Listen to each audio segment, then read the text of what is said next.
You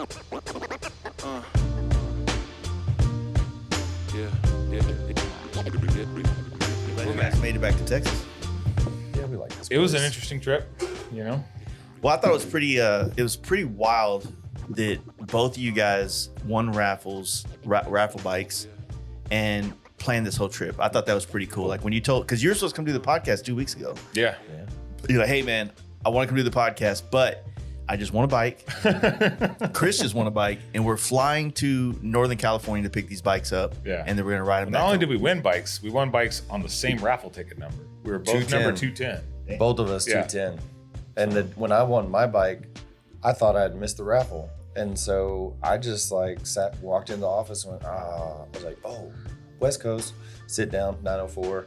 And he was showing how he imported everything over to Excel on the digital wheel, because I hate those too. I'm like, I want to see the poker chips. Yeah. And I was like, oh. That would have been a lot of poker chips. Oh, that's interesting. So what's interesting is, so he did sell a handful of tickets. He did really well. He manages his finances well on those raffles. Cheers. The thing was I went to a haunted house thing and my email was spam to hell. So I was only in my email to get rid of my spam so I could see like my drag orders and stuff being responded to. And I saw he emailed me all my ticket numbers. Nobody's ever done that in any raffle I've ever been in. It's always some dude with a dry erase board or your freaking name on some chicken scratch, and then his old lady wrote it down or something, some cursive that you can't read, and they scan it real quick, and it's on a story, and it's gone forever because they're afraid to get caught doing it, right? No, he emailed. You went on his website, you purchased a digital download, you got your numbers, and he emailed them to me. I was like, oh, that's cool. I happened to see it that day. Yeah. It reminded me. I was like, oh, that's today. Cool. I'm in the shop working, doing my thing. And then I sit down and I was like, oh, yeah, West Coast. Look at it. He shows the Excel crossover, cross-checks 3 numbers, and then he scrolls 4,200 numbers, and I see number 210 and my name. And I was like, he's picking number 210. And when he showed the bike, just like you look at your kid and you're like, that's my kid. Just subconsciously, you're like, that's my kid. Yeah. All my vehicles, all my bikes, same thing. I saw it and I was like, that's my motorcycle. And then I saw my number, and then he picked it, and I was like, what the fuck? Not again. I was like, I'm just looking at the comments waiting for someone to Have you ever won a raffle bike before? I have won a raffle bike before. One from someone locally. So I just won a 2002 FX DXT with the factory adjustable front and rear suspension. Yeah. That I didn't even acknowledge was on the bike until we looked at it after the fact. Yeah, until I told him. Dude, I didn't even know it was on the bike because honestly, I was just like, Dave Mackey T-Sport, sweet, I'm in. It's a Stroker 103, 6-speed Baker, 6-speed, which is the 6 does nothing. It's 5-speed. It's a clean ass bike, dude. Yeah. And it's like one of 69 or 71 ever made that year. So I'm like, that was the one in that color. Yeah. Yeah. And I wanted that one of all the 2002 T-Sports because I kind of said, what color is it? It's that suede green. Oh, okay. It's like blue, green. Yeah.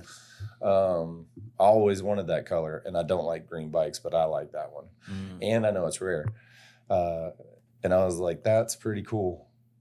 And then I ended up with it, but I won a 2002 FX DXT from Rennie 8 months ago. Oh, yeah, I remember that. 9 months ago. And then I got hit by a truck and trailer on it. That was on the way to fucking Nitty Gritty, wasn't it? Yeah, dude. I got plowed in Garland on the way over to Rick and Holly's to go pick up Claudia. And then dude pulled out in the middle lane that was empty and it was wet. And so I go to slow down, slid a little bit. He hooked the bike, drug it into the middle of the intersection, dropped it off while he accelerated and ran a red light. And so it wasn't just a wet road. It was a wet road and a trailer and a truck. Basically, when I was in the middle of his trailer, he initiated the turnout. So he hooked the side of the bike with the front of his fender. Damn. And sideswiped me, knocked me completely off the bike. Did he stop? No, he kept going and Wow. drug by the foot peg and the saddlebag and everything on the left-hand side, drug it into the intersection, and he went like this and took off. Yeah. Wiggle it off. Wiggle it off. Get it out of my trailer. Something's on my trailer. So when you turn the windshield wipers and you're trying to get that bug off. Yeah. Yeah, he did that to my bike. Fuck. So that was fun. Yeah, so this is your second. But I also 2002 won DX. 2 sets of Lindahl wheels last year. It's my guy. And a wins. Pete Guy just Drez wins. Designs 10,000 follower derby cover. Man, And like 5 more raffle tickets from other raffles that Rennie did. I don't know how to gamble, so I don't enter raffles. I So don't either. everybody says, damn, how do you win so much? And I was like, I just spent a lot of fucking money. Everyone kind of knows my thoughts on raffles, but I don't you know, drink I anymore. wasn't going to enter this raffle at all. And I had Jacob Kennard came and bought something off me, and he's like, hey man, my ADHD, I pulled out $100 less than we talked about. I'll just Venmo you the $100. And I'm like, cool. And I go to transfer the money from the Venmo account to my bank account, and Instagram's open on my phone already. And so the story that loads, or the post that loads, is Joe raffling off this bike. And I go, it's the same amount that's already in there. If he had paid the whole amount through Venmo, I would have been like, nah, I'm just going to transfer it to my account. If he had paid none through Venmo, I wouldn't have entered. He paid 1 ticket worth. And I was like, I'll put it towards that. I completely forgot. And I was like trick-or-treating with my kids, and Joe calls, and I'm just assuming that someone's in Austin needing help. Because that's, kind of when he calls. Either I'm coming to town or someone's broke down and needs you to look at their shit. And so, I answer the phone. He's like, so what are you going to do? And I go, what do you mean? He goes, what are you going to do with your new bike? I'm like, what are you talking about? I was like, you won the bike. And I was like, oh shit. I was trying to keep it like PG because my kids were right there, but I was like, oh sweet. Like, hell yeah, I won, like, and heck yes. Yeah, I was like, oh, that's really fantastic. Awesome. Thanks, guys. Incredible. But yeah, and then when he saw that I won, he called me. I was like, hey, dude, I won a bike in Northern California too, with the same winning ticket number. But I was going to try to go next week. And here's how the conversation, this is how our trip kind of got a little weird on the mental side too, because at that point I was going to Galveston so I could watch Devin ride rails.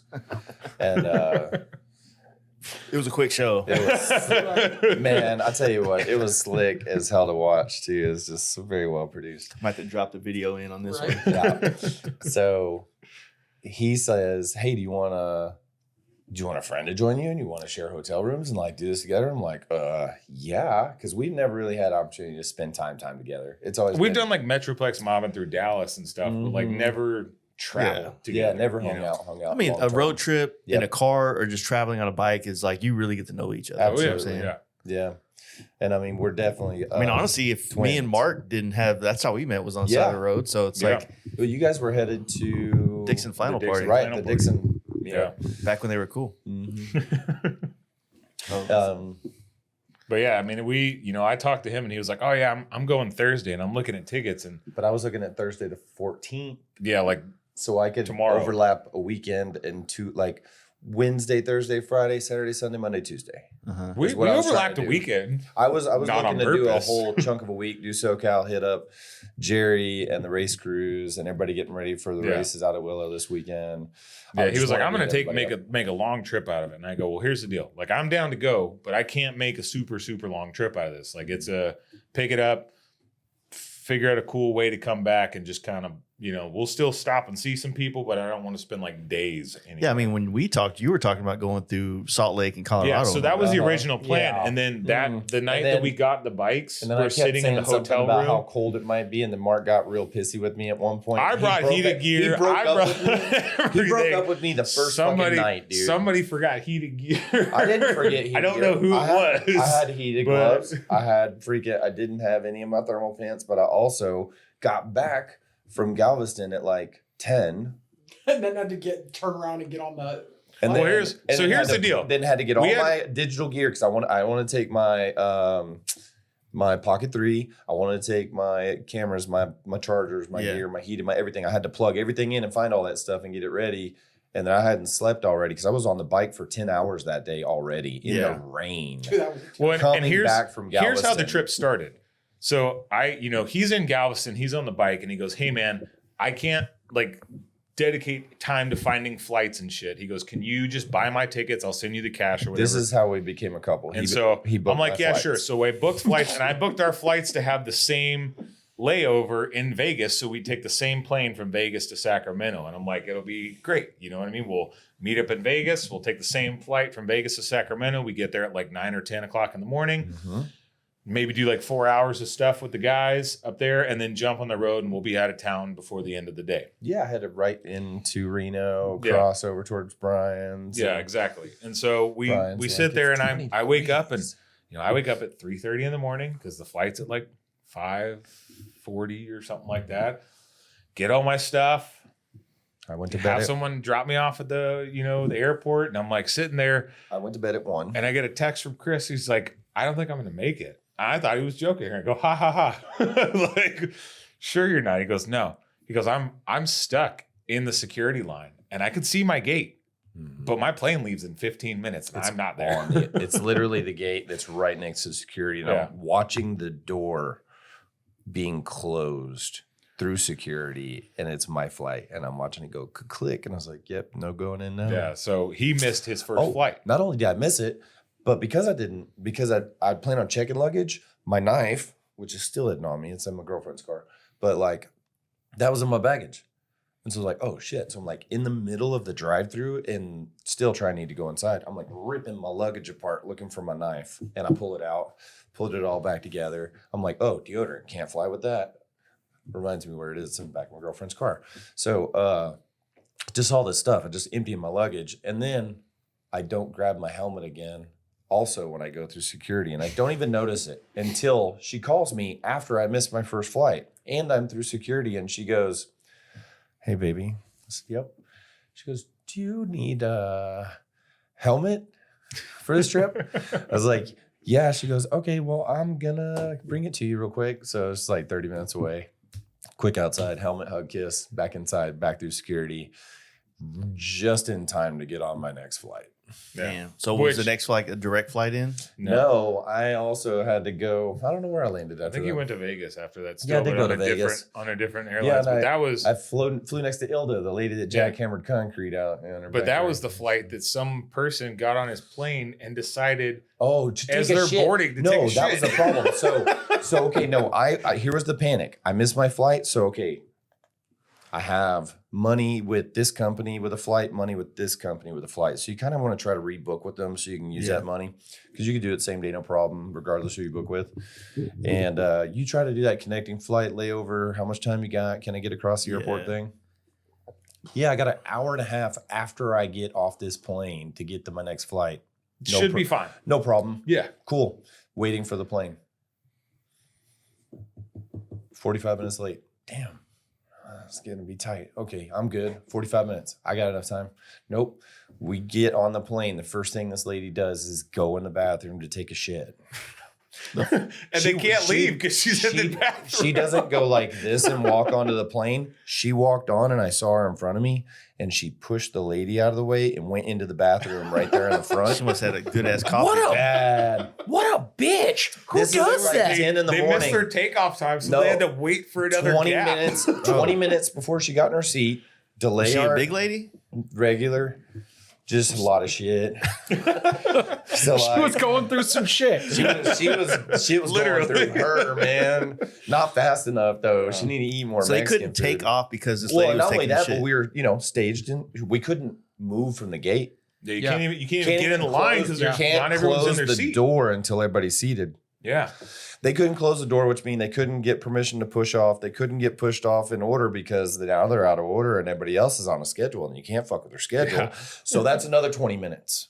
And now I'm like, fuck, I got 5 minutes to get from one flight to the next. That's never happening.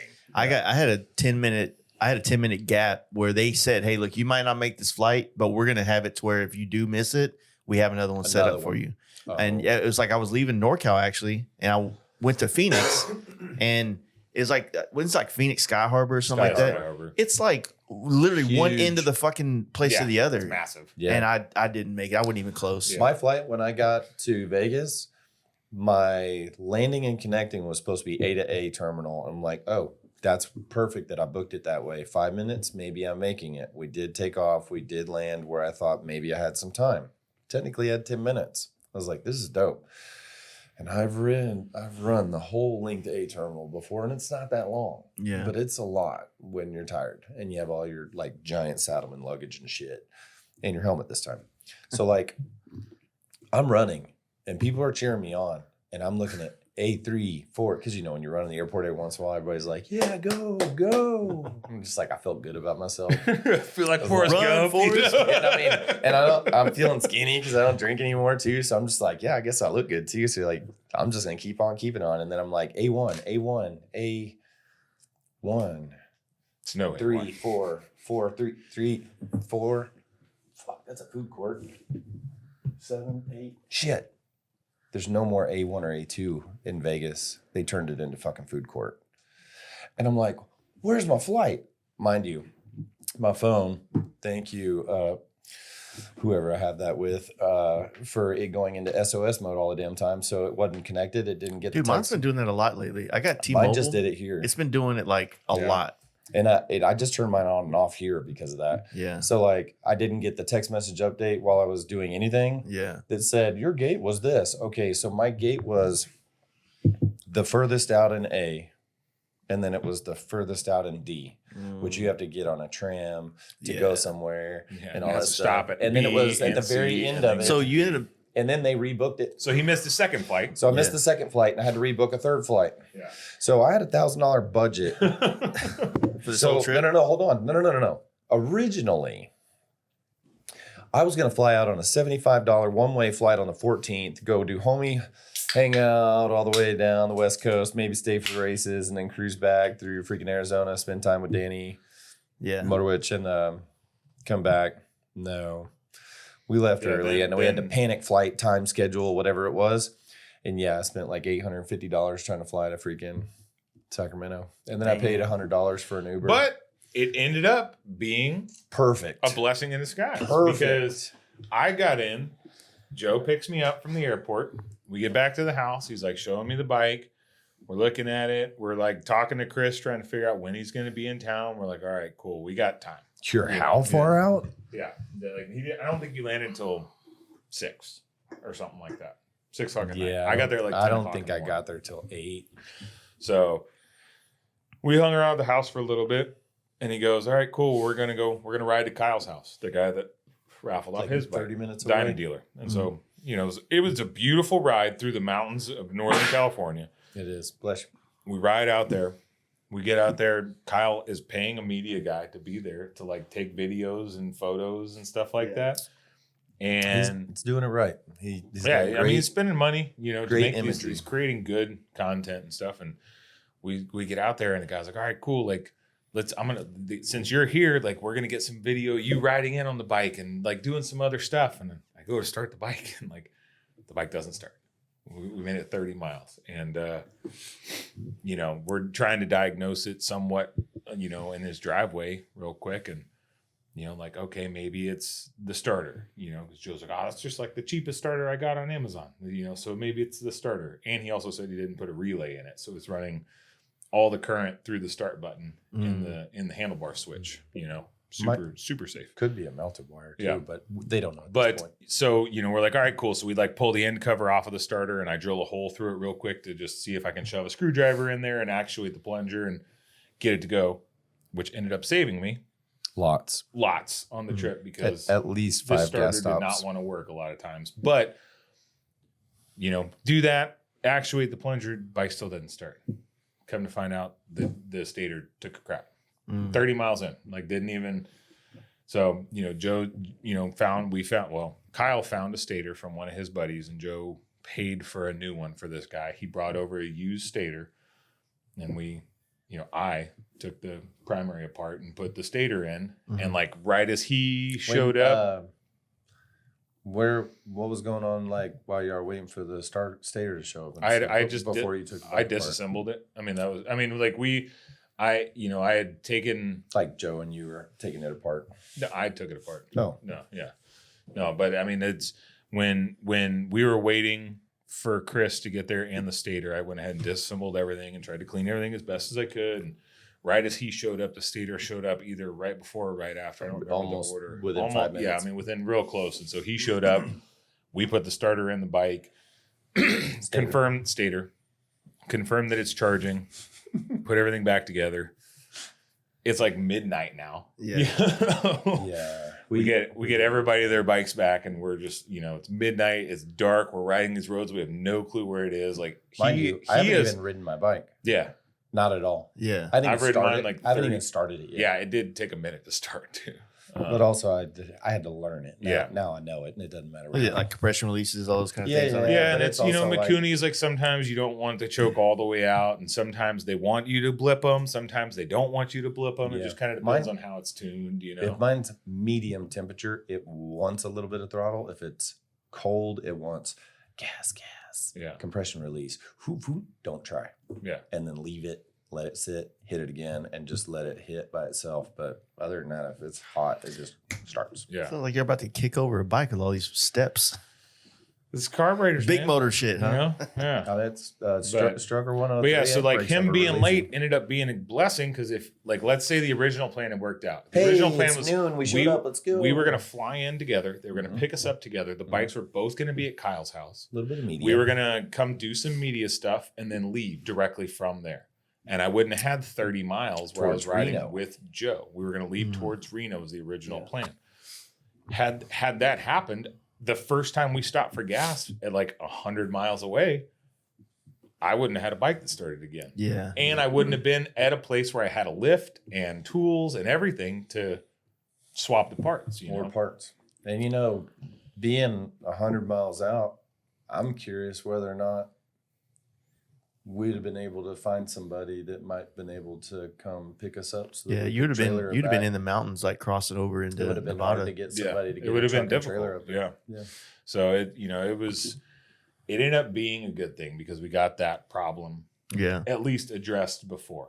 It sucks because So y'all just stayed the night there, and the next yeah, day. we Like basically 7 miles we away. stayed. Yeah, we What stayed was the the night in decision to Auburn. go south instead of west or east? Well, when we were in the hotel that night in Auburn, When we broke up, he's like sitting there like, man, it's gonna be like snowing in the mountains. temperatures And he in goes, every city on he's the like, way. he's I'm like, I didn't bring my heated liner for my it's not that I jacket. didn't. It's that I left. I woke up with hopefully just enough time to get through security. Sounds like Yeah, you didn't. I I was like going to say, I Grant. thought I saw in your story, like you woke up late too. You like overslept. I Like did. That's why he missed his flight because he Yeah. slept in. So it's because I didn't, it was sitting right there next to my bag, but I didn't grab my heated jacket liner. I like how I Heated said gear, you not- left it. I'm You're like, with no, you. it's not that I left it. I It don't sounds like- like you left I it. didn't- Is no. all I'm gonna say. no, Mark, what's even better is how he tries to act like I slept in only so I would have enough time to get through security. But I'm also trying to work Well, on 2 hours. the airline sleep. also kind of screwed him because I Maybe. bought on Spirit Airlines. If you buy the Go Big seats, it comes with Fast Pass through security. Yeah.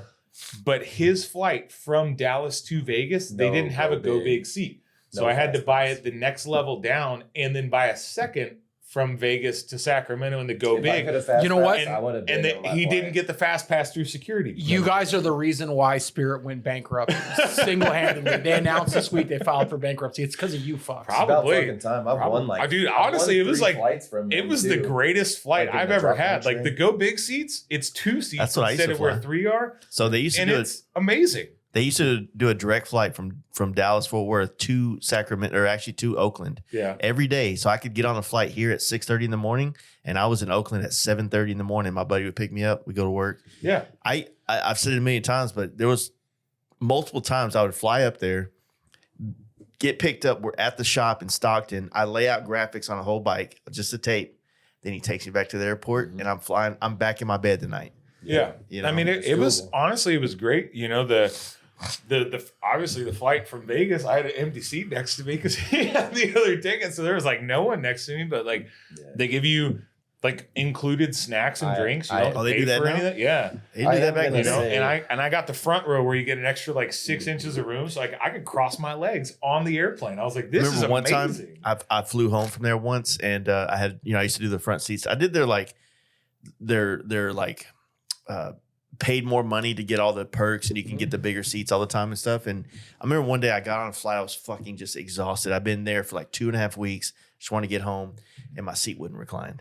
I was the most pissed I've ever been in my life, but also complaining as I'm going 700 miles in the sky home in 2.5 hours. But all I want to do is fucking be able to go back. I've never reclined my seat ever on an airplane. I don't either because I'm too big and I feel bad about it. Well, I always get frustrated when people do it to me because I'm not a little guy and I go, I'm not going to do it to. So what was really magical about me making the flight that I made instead is the conversation with this old lady that sat next to me about her family and raising her kids and all this stuff. Chris never talks. I don't know if y'all realize this. It's not like he's a big talker or anything. He doesn't make conversation with people. He's very introverted. No, but I actually was trying to sleep, and then she starts talking to me about the sunset, and I'm just trying to look at it without talking to her and stuff because I don't want to interject in her space. Because she's just a tiny little lady. She was like less than 5 foot, but no, it was super cool because the sunset hit so awesome, and then Jupiter's just like right there with the moon and stuff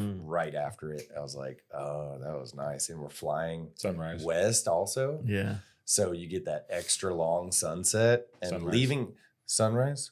You were flying in the morning. Was it sun? Sure, because it was sunset for me because he didn't leave until later in the afternoon. That was sunset for me. Oh, from leaving Vegas. Leaving Vegas. Oh, I thought you were talking about going to Dallas to Vegas. I left Vegas at sunset. I forgot you showed up at night. This is how far off I am. I forgot you showed up at nighttime. At sunset. Yeah, that's right. And I got to fly west at the sunset, which is my favorite flight ever, is leaving at sunset with the sun still in the sky just barely. Yeah. Just barely. You just keep going. It's just like never. It never goes away. If it's right above the horizon, maybe I don't like flying into Vegas. I feel like it always has turbulence, like real gnarly coming into Vegas. Bad right there. That pocket of all, like being in that bowl of those mountains. They say it every time. Everybody hold on. Nobody's taking a ship for the next 20 minutes. You know, it's like we need all passengers to return to their seats and buckle their seat. Yeah. So, like I said, you guys got to the hotel. So y'all didn't stay at Homeboy's house that night. Y'all just no. We, he's got a family and kids and stuff, and he's got a nice little like mini ranch or whatever. And we're like, I didn't even ask. I didn't want to interject. I'm like, we'll just get a hotel. That also like it gives us. If we had stayed there, who knows how long we would have stayed up talking all night. You know what I mean? Like, I wanted to get to a hotel where we could start planning out our trip, get showered, and then, get some sleep too. So how long did y'all talk before you decided not to go east, to go south? It was about 2 hours. So we get to the hotel. In the hotel, we started talking about how we're going to break up. It was about 2 hours. Like, we got to the hotel like 12:30, 12:45, and I think by 2:45 in the morning, we had made the decision. And let me guess, Mark was like, we're leaving at 6. How do you know? Yeah. I like to get up. I mean, so dude, how do you feel about leaving when at we 4 o'clock rode, rode back and we stayed in Roswell that night, you're like, hey, I'm leaving. Like, we got there at 3 a.m. He's like, I'm leaving in 2 hours. I'm like, dude, you're telling me a story I've heard every day for a whole week and a half, man. I want to get up and be on the road before the sun for a hotel, comes a really cool spot, with $200 or some shit, and he'd be like, look, man, I know it's 1:30, but we need to get the fuck out of here at 4 o'clock. I want to get back on the road. I'm like, breakfast is at 6, Mark. Yeah, we did. Yeah, I did the last stop in Deming. I did like that was the one where I was like, he was like, we're staying for breakfast. We have a voucher for breakfast. Yeah. It's a buffet. But yeah, like we were sitting there talking in the hotel, and he finally. This one was like a different. It had a third. No. Like a there's a difference between buffet breakfast and a continental breakfast. Those continentals. This was different. This was good. This wasn't in the lobby. This was in the dining room. Yeah, they had like a third party company, and that's why you had to have. And no, I don't mean the hotel attached to the hotel. Yeah. I mean the dining room. Yeah. All right, so you guys, you're in the hotel. The conversation happens. You decide to go west and south, which I thought was cool because then you went and touched San Francisco. Man. Yeah, so we got to go do the. I've heard you talk about it 100 times. Did you do the one on top? Yeah, we did the top side. Yeah, we did the top side. I slept right there with a freaking 40-foot gooseneck and an F450 once and watched the sun come up over the Golden Gate. Yeah, so we got to come through the tunnel and then you pop out in the bridge. I've got it all on GoPro. I got a bunch of pocket 3. So you take the is it San Rafael Bridge across north side of You didn't go through the city to the bridge, right? You went the north side down. We came around through like that's the best way or whatever. When you're coming through the mountains, dude, you come through that tunnel, and when you come out, boom, the bridge. See the bridge. Yeah, he's got a video of that. I got a video of that because I was videoing the tunnel. And then we went and did the scenic overlook or the scenic stuff right on the side through all the big tunnels. It's got like the one direction only at a time tunnels and stuff. it was fun. Like that was like a really cool part of the trip. We got real excited and stopped at the first overlook instead of the second overlook. Yeah, the first one. Well, the first one's not bad, but the one that you want is one you have to kind of hike out to the edge. Yeah. And I was trying this summer. I was trying to get there early enough because I wanted to ride my bike up there and catch the sunrise. You're talking about where you kind of go down the hill a little bit and then out. Yeah, it's like you walk out there. The second parking lot. Oh no! So the one that's got a ledge is like twice size this, 3 times the size of this room. Yeah, like right in front. That's where we put our bikes. Okay, right on the barrier wall. Like you could just push them off the cliff. That's up top. The last one before you get all the way to the bottom. Yes. Of the Yeah, there was one more that we didn't stop. I think that's the one we. Yeah. That's no, what it one has more like past, like closer to the bridge. Oh, it's lower. Yeah, it's a little bit lower, but you're like right there on the bridge. Like the high one because you could see both uprights Yeah, we got both in that photo. In the photo and stuff. It was dope. And we found so we were trying to get the hey, could you take our picture? Yeah, like the couple thing. This like German couples like, oh, could you please take a picture? They're like this. They're like, can you take a picture? We're like, yeah, sure, no sweat. And they take out their Trump 2024 hats and put them on. Yeah, they were like super embarrassed to wear their Trump 2024 hats, because this was the other thing. This is the best way to spend an election. Everybody's freaking out and we're just riding motorcycles. Like when we stop, we'll know who the president is. I'm going to do this from now on. I decided on this trip that I think I'm going to plan a motorcycle trip every time there's an election. I'm going to vote early. And I'm just going to we didn't that's what I did this time. Everyone's posting these things. Oh, it feels like the country's waiting on an STD result or whatever. And we're literally sitting there at that point. We're riding down PCH at sunset. Yeah. Like the most beautiful ride that you've ever seen in your life. Yeah. And like, where were y'all at when the sun was setting on PCH? Just south of, so we ended up having to do some work in San Francisco to his bike. Like minor, just some maintenance adjustment stuff that kind of got, stuff like that. The oil capacity wasn't quite where it needed to be, but we got it handled.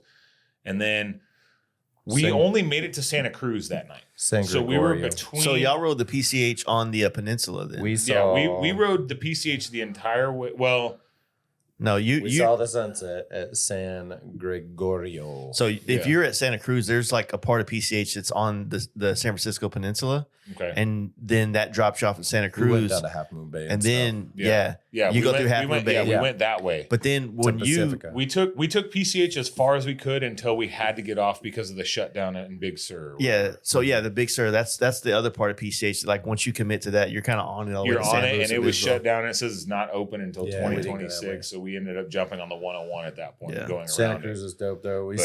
Dude, I was laying in bed. First off, looking past my toes at the water. First off, we stopped at this amazing restaurant like O'Neill's or whatever, the surf brand, right? So good. And we're sitting there and I'm looking at Chris and I'm like, man, I kind of want this. He's like, yeah, I kind of want that too. And I go, but I kind of want this. He goes, I want that too. He goes, are we splitting dinner? And I go, hell yeah, we are. Splitting entrees. It's like so everything we got, we split all the appetizers. Yeah, we split all the appetizers, all the meals, so that way we could try a little bit of everything. Dude, the girl comes up and he's like, how's your ribeye? And she goes, well, I'm gonna warn you, it's 16 ounce. And we're like, yeah, bitch, we're from Texas. That's a little steak. Like, but it was great. And so that restaurant was overlooking the ocean. You know what I mean? So we got to eat there. They had, it was the most money we spent on a meal for the trip, but it was worth it. It was a really good meal, Yeah. And then we found a hotel 0.1 miles away where our room was the closest room to the ocean.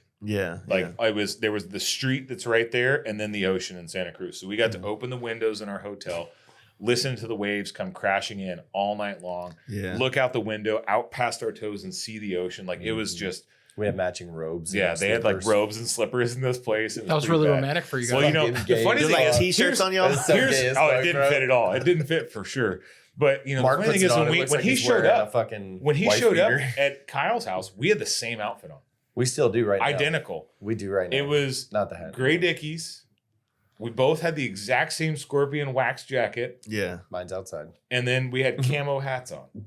You guys are seriously gay as shit. So, he didn't post that video till the next day. And so my wife calls me and goes, you're in San Francisco for 2 hours. You're already matching another dude. Matching another dude going having oceanside dinners at sunset. I don't know about you guys, but like obviously like financially permitting, when I go on trips like that, I want to experience it in like the most best way. Like I've roughnecked it. I've slept in gas station parking lots. I've done that. When we got to Phoenix, we knew enough people that we stayed with someone in Phoenix. Yeah. But like when we were in San, I wanted to stay. There were cheaper hotels. I go, no, I want this one.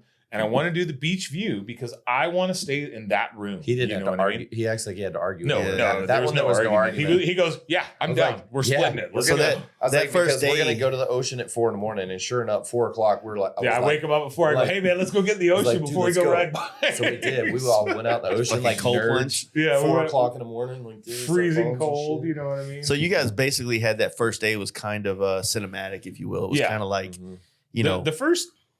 Yeah, the first day was extremely cinematic. We got on the coast, San Francisco, beautiful footage. You know, we didn't make as many miles because we were kind of getting some of the finer details of his bike handling correctly. You know, getting suspension dialed in, making sure fluids, yeah, tire you know, pressure, just like that stuff that dialed. it kind of is what it is at that point when you win a bike, and so. We didn't make as many miles as we wanted to, but the miles we'd made were beautiful. And it was probably one of the best parts of that whole trip. Was that first honestly day. too, because at that time my bike had handling issues. I mean, it's a freaking 2002 T Sport. Come on, it probably I know it needs swing arm bushings, or bearings, bushings, whatever. I need converted bearing one side bushing on there. Yeah. I've never taken that era apart on that specific model, but regardless, motor mounts, just all the things, like little things. But like right now, I know that the swing arm's key because I could turn a long, hard corner at like 110, 115. Yeah, when he would take a sweeper, it's like super solid. And then we'd be like going in a straight line That's at 85. Kind of the Dyna problem, though. The Dynas seem to have a problem straight. Side loaded, and then when it's loaded, it's just on one side. When you're upright, it can kind of bounce between side to side. That's a combo of a motor mount and a swing arm issue at the same time. At that point, if your tire pressures are dialed, which they stayed exactly where I put them after I put air in them, and they still haven't changed, but it locks in pretty good, and it pulls hard. But I mean, I got some video where I was like, I'm on.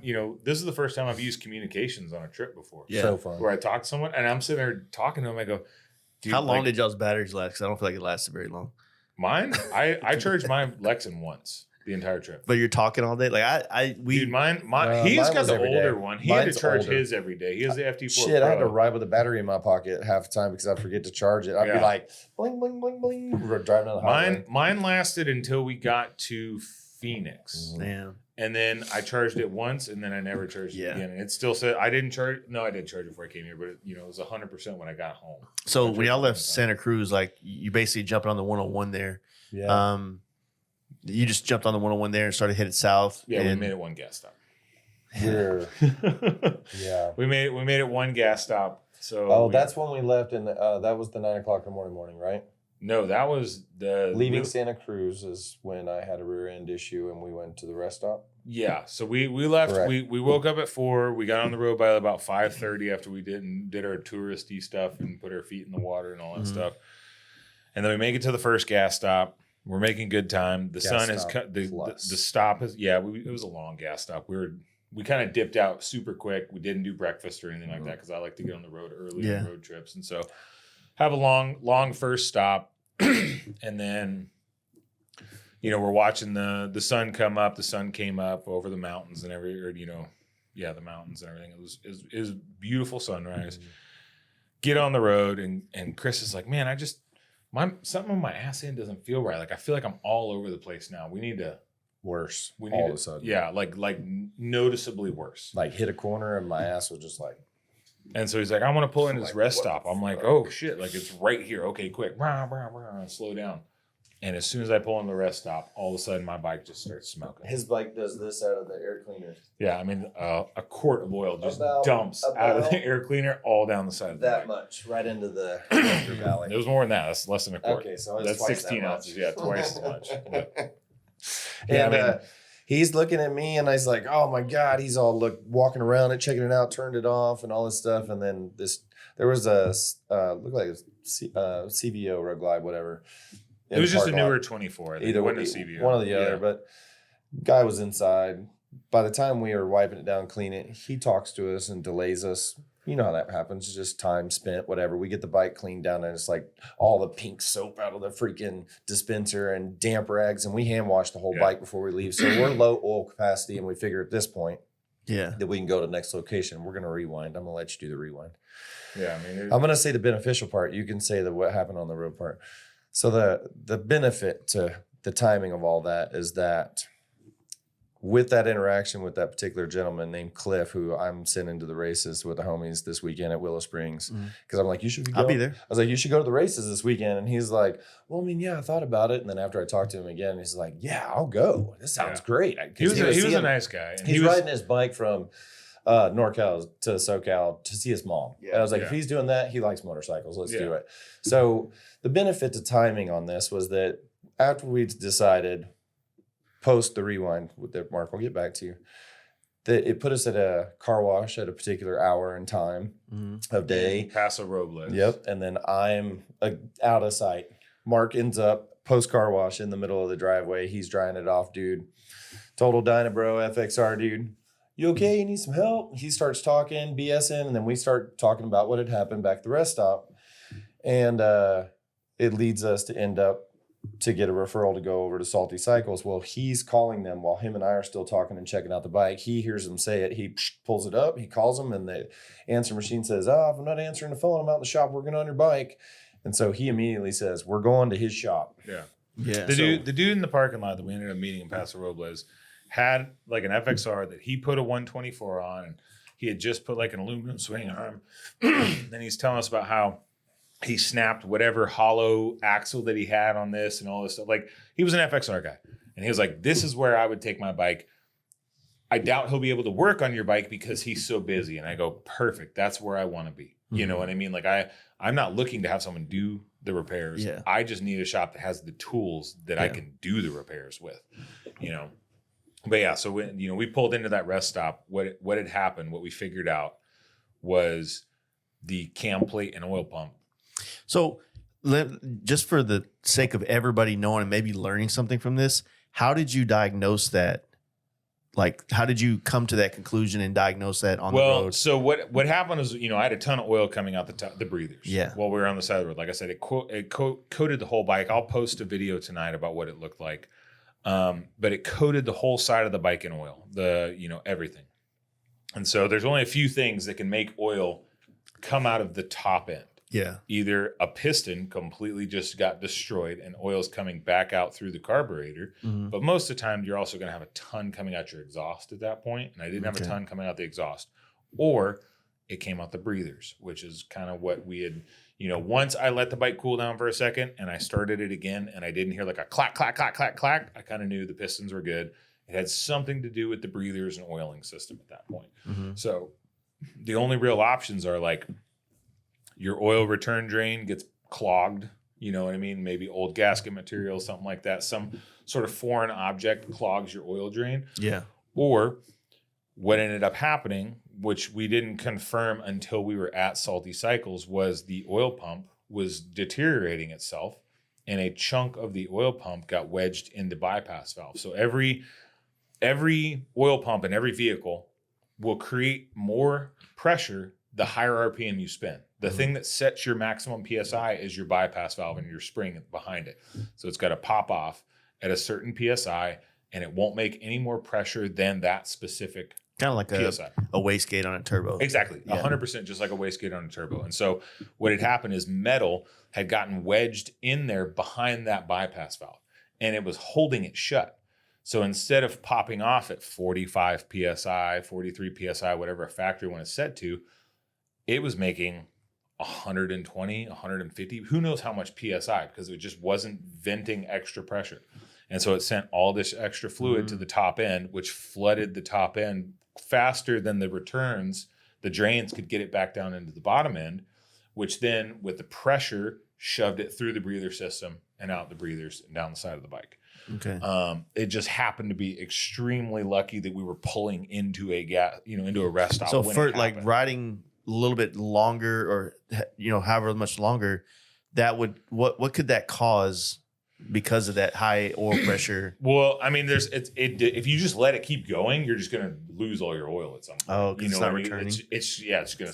But, send Yeah, oil so it out was the breather. flinging it out. You just didn't notice it because No, it didn't start flinging it out until we pulled perfectly timed pulling into the rest stop. It was a matter of solid matter disruption, displacement, and placement. Yeah. So it basically had debris within the system that at that moment specifically happened to just go into the bypass valve at that specific moment. Yeah.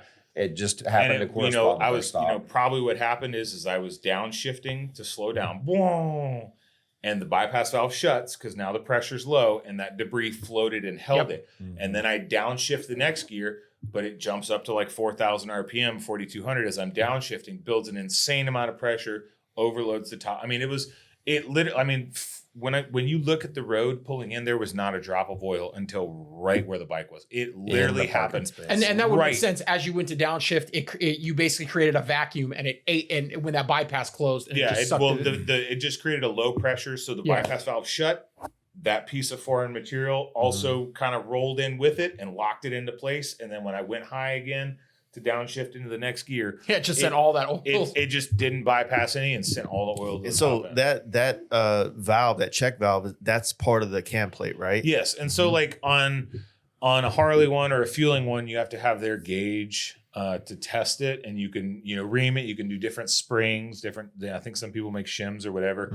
On an S&S one, that's where they have that threaded Allen and the lock nut that goes on it, and you can set that pressure on that pop-off valve. It's just your pop-off valve for your oil pressure sets your PSI, and so that's ended up what failed. Is that the oil pump failed, sending metal through the motor, causing that bypass valve to basically seal shut. What twin cam motor is this based out of? This is a 2001 Bagger touring. So, and wasn't that year like known for having? Was this a stock cam plate and all that stuff? As far as I can tell, I'm not like proficient in like that. They made this change in 2000. Well, did it have like the hydraulic? No, it had the original like spring tensioners and all that things stuff. like that. That's every bike pre 2006. Yeah. 2006 Dyna, 2007 touring, and so. Well, it's always been known like those earlier Dynas. Well, the tensioners weren't terrible. Like they were 8 up, but they weren't terrible. But the problem was just that it's just when those fell, even the tensioners fell. It's more of a like there's a lot of shit that goes through your motor. Catastrophe, as opposed to the hydraulic ones, My which is destroyed. Kind of, sort of from that earlier this year. They like halfway through the pivot shafts. I was told they were done early when the bike was like 30,000 miles, and I got the bike at 40. I went like 60, and I was like, I think I'm about to do an upgrade on the cam chest and everything on this, do the hydraulic conversion, the fueling. And no, it was really gross. Yeah. So, when we sat there, oil was everywhere, and I go, all right, let's just clean up the bike. You know what I mean? Before we try anything, like it's hot as hell. One of the stops previously, Chris had bought like a whole pack of microfibers. We ended up using most of them to clean the bike. So we're just wiping as much oil off as we can. We're using window cleaner as part cleaner. He's in the bathroom getting soap from the hand dispenser and soaking them and like so wet, trying to do as much as we can to prevent this crap from just getting everywhere, because it was a diagnose at that point too. It was a ton, but we also wanted to be able to diagnose it. We also just didn't want the bike to just be completely covered in oil. And we cleaned the whole bike, tip to tail. So we ended up starting it in that rest stop. Cases, everything. And there's no crazy top end noise or anything like that. And so at that point, I'm like, okay, this has got to be cam plate oil pump related somehow. You know what I mean? At that point, I didn't know what, but I go, something's not working right in that, or the breathers, or the return. You know what I mean? It's not a massive physical problem. And we're like looking at the map, and we're like, okay, the next town is 15 miles away. Because this is just we're not in a town, it's just a rest stop in the middle of nowhere. And so I'm like, all right, what we're going to do is you're just going to kind of don't fall right behind me in case it lets go again, but like follow over here, and just, if you see my bike start to smoke, just tell me and I'll pull off to the side of the road, and slowly worked our way up in the RPMs to try and figure out if it was like some sort of RPM problem. Do you have an oil pressure gauge on it? No, there's nothing. And it sounded really good. I was following him kind of caddy corner back behind his exhaust so I can kind of listen to the motor, and then I'd pull ahead of him a little bit to where I could get rid of the exhaust noise so I could hear the motor. It still makes some noise. It still had it's always had a piston slap since the first time I rode it. I thought it was initially timing noise. It's just got some loose pistons in it, but there was no major other noises, basically. So we made it to a Tascadero eventually after Paso Robles. Yeah, so we made it to Paso Robles, and that was the closest car wash because I go, I want to wash this, try and get as much of the oil off so we can figure out, like, you'll be able to clearly see, hey, something is leaking again. You need to pull over. The last thing I want to do is just completely melt this thing down. We're not only even like 400 something miles. No, from not home. even. We're not even. We're 320-ish miles. It's just into the not trip far at this point, enough. You know what I mean? Maybe 330. And so I'm like, we pull into this car wash. He pulls his bike in the shade, and I wash the bike in this car wash that's like a giant scam. It's like $9 for 4 minutes of car wash time or whatever. California, baby. And then this dude pulled up in a 52 Deluxe with a straight 6 and a 3-speed on the tree. It was his car that was given to him when he was 18 by his dad. It was his dad's car, and he built it together, and it's like all G'd out original, not custom, just stock. That's what we were talking on the phone that day. I was telling you guys, I think that's the highway that goes from the 5 to there is where James Dean died. Oh yeah. That's kind of like a famous the James Dean Memorial Highway or something like that. Yeah. For people to know who James Dean is, fucking grow up. But so you guys are there, and then once again you meet these guys on this guy on the FXR. You find out about this shop. You go to the shop. He was in a work truck. He wasn't in his FXR. Oh, but he just saw the FXR and he recognized like the bat sign. He saw it. He just saw it was an FXR. He's like, let me go make. Like his first words, "Hey man, are you okay?" Like he knew there was a problem. He's like, "You're an FXR at a car wash. Yeah. There's a problem." And so he tells us, I go, "Hey man, do you have a shop you can recommend?" So basically. So this shop you go into, like, what's the vibe? What's the guy like? Salty. I mean, his name, his shop. Salty Cycle sounds like a preparing you for I'm going to be an asshole. So I wouldn't say he's an asshole. I would say that he is very he's. I'll put it this way: he has a very similar mindset to me, which is like, I'm not trying we're doing it right or we're not doing it. Yeah, I'm not trying to say like, the dude's an asshole. No, I'm just saying like, he was super accommodating. Very direct. Why are your bikes so salty, dude? But I mean, it is coastal. I think him and his buddies called themselves the Salty Dogs. You know what I mean? And it's kind of coastal-ish. I mean, coastal, but when you have a huge mountain range between you and the ocean, I know. I think it was more about their names, but yeah. So Nate is the owner of the shop, Salty Cycles, and so Salty Nate. We pull in, and he's talking to someone, and his worker's in there, and I kind of explain the situation to Jesse, his worker, and I'm like, hey, this is kind of what happened. He goes, you need to talk to Nate, and so like we wait for him to finish his conversation. Tell than 5 minutes. Tell him what's going on. Explain like, hey, he goes, well, what do you want to do about it? And I go, that's your call. If you want me to pay you to do this work, I will do that because this is your shop. I'm not going to come in and be like, you need to give me stuff to work on my bike. You know? He goes, I don't have time to work on it. I go, if you're okay with it, then I have no problem doing the work myself and diagnosing this and figuring out what's going on myself. I just need some space. And he goes, not a problem. Rolled the bike off a lift. Within 30 minutes of us being there, had a bike off a lift, had it cleared off so that I could roll this bike on and start working on it. Before that happened, literally within 5 minutes, they had already agreed to that. The dude turned a swamp cooler on, stuck it on Mark's bike. We pulled it up to the door. It was going to be on a lift quick enough to where we had to cool it down. There was 3 people in that shop working to get his bike on the lift. Yeah. Besides us, to just give him space so he could start to get out of their way. It's kind of cool because, like, I mean, obviously you told him that you have a shop, and I told him, I go, we both have shops in Texas. You know what I mean? I'm purely motorcycles. He does motorcycles and fabrication, all this stuff. Like we're not just idiots. You know what I mean? We're not just some dude coming in, hey man, can I use your tools in your shop? Did Chris tell him to Google him? I just said it's not your vibe, but I'm like, bro, I just a guy that makes shit. Yeah. But I think Nate asked some like kind of precursor questions a little bit to kind of feel us out, and we made the right answers. And he goes, "Okay, you're not morons." You know what I mean? 13 and a half are the same. Yeah. So he ends up giving us this lift, and we that's when we tear it apart.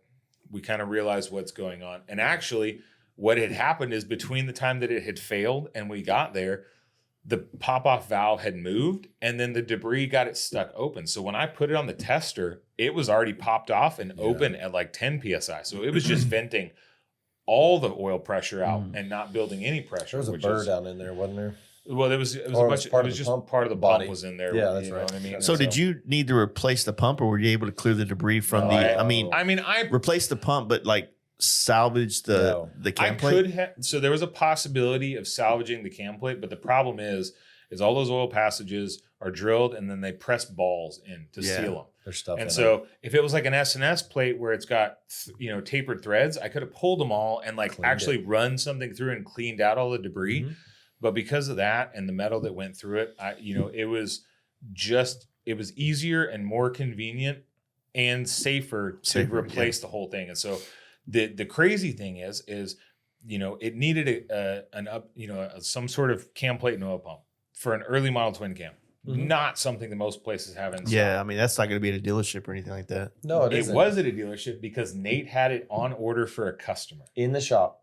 Wow. And so he, the bike's in the shop, he had it on order and he goes, hey man, you can have that one. Just order me another one. And I rode down to Santa Maria Harley Davidson next morning. The next morning he ran down there at, 9 a.m. to go pick it up. But yeah, I mean, Nate just happened to have one on order for a customer bike and said that we could have it, and had the rest of the parts there that we needed. So cam plate, oil pump, but then you said that like when that situation happens, you got metal going through the stuff. You had to drain. Yeah, so I pulled the oil pan, completely cleaned the oil pan. There was a ton of crap in the oil pan, obviously.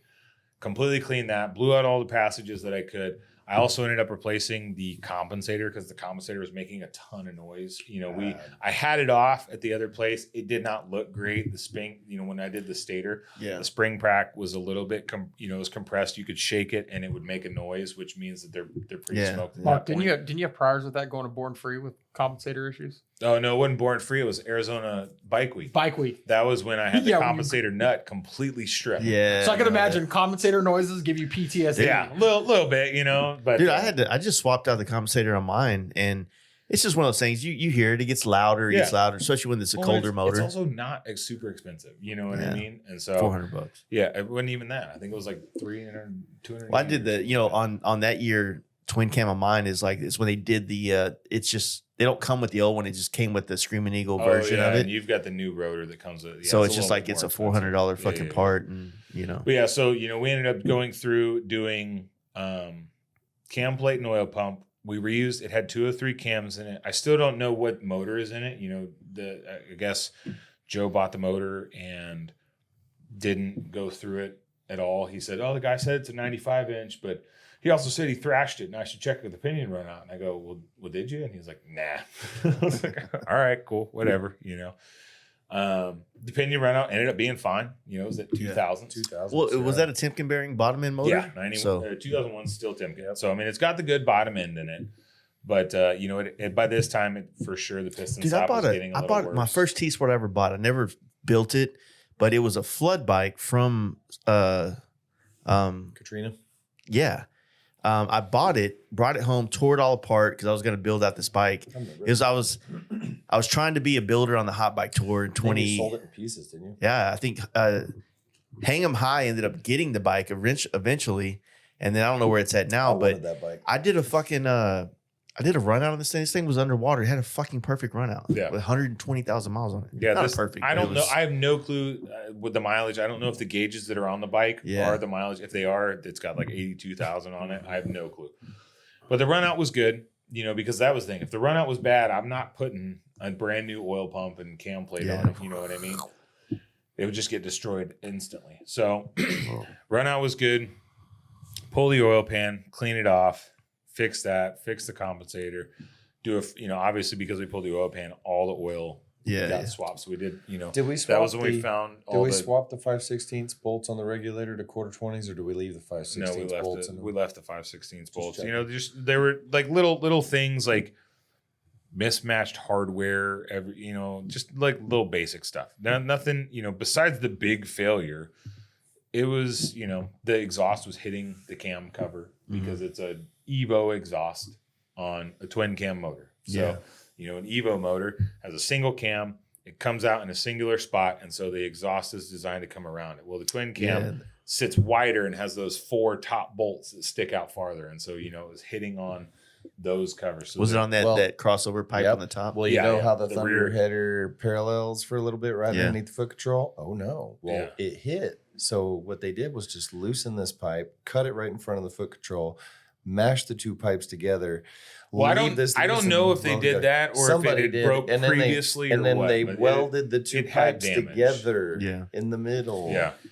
It had some previous damage. Somebody built that pipe at one point. Yeah, or Joe fixed or repair. and that's what it is. Yeah. So overall, like you guys were at this shop for what, like the 2 evening? days. 2 days? 2 days. We You stayed were in waiting on Atascadero. parts, or So the first day we were diagnosing, figuring out what was going on, and finding parts. Mhm. yeah, And then we Well, stayed. because We ended got up there at, staying. like 1:30. Yeah, we got there like sometime around 1:30. So we only had a few. He had some. He couldn't like stay and work all night. yeah. So It wasn't he- like, hey, here's the keys to the No, shop. exactly. 5 or 6 o'clock, we had to go. Yeah, he was like, so he had something to do. By 6 o'clock, we had to be out of there. So we Yeah. got the bike torn apart, got it diagnosed, figured out what was going on, and found solutions for everything with backup solutions. So we had, if that didn't work, we had other people from other parts of the state. How about this fun little thing? Mark makes a post before he purchases the cam chest that we already know is available and sitting on the counter at Santa Maria. The only thing he's going to do is reorder the one we pick up after we verify it's the correct thing Yeah, in hand.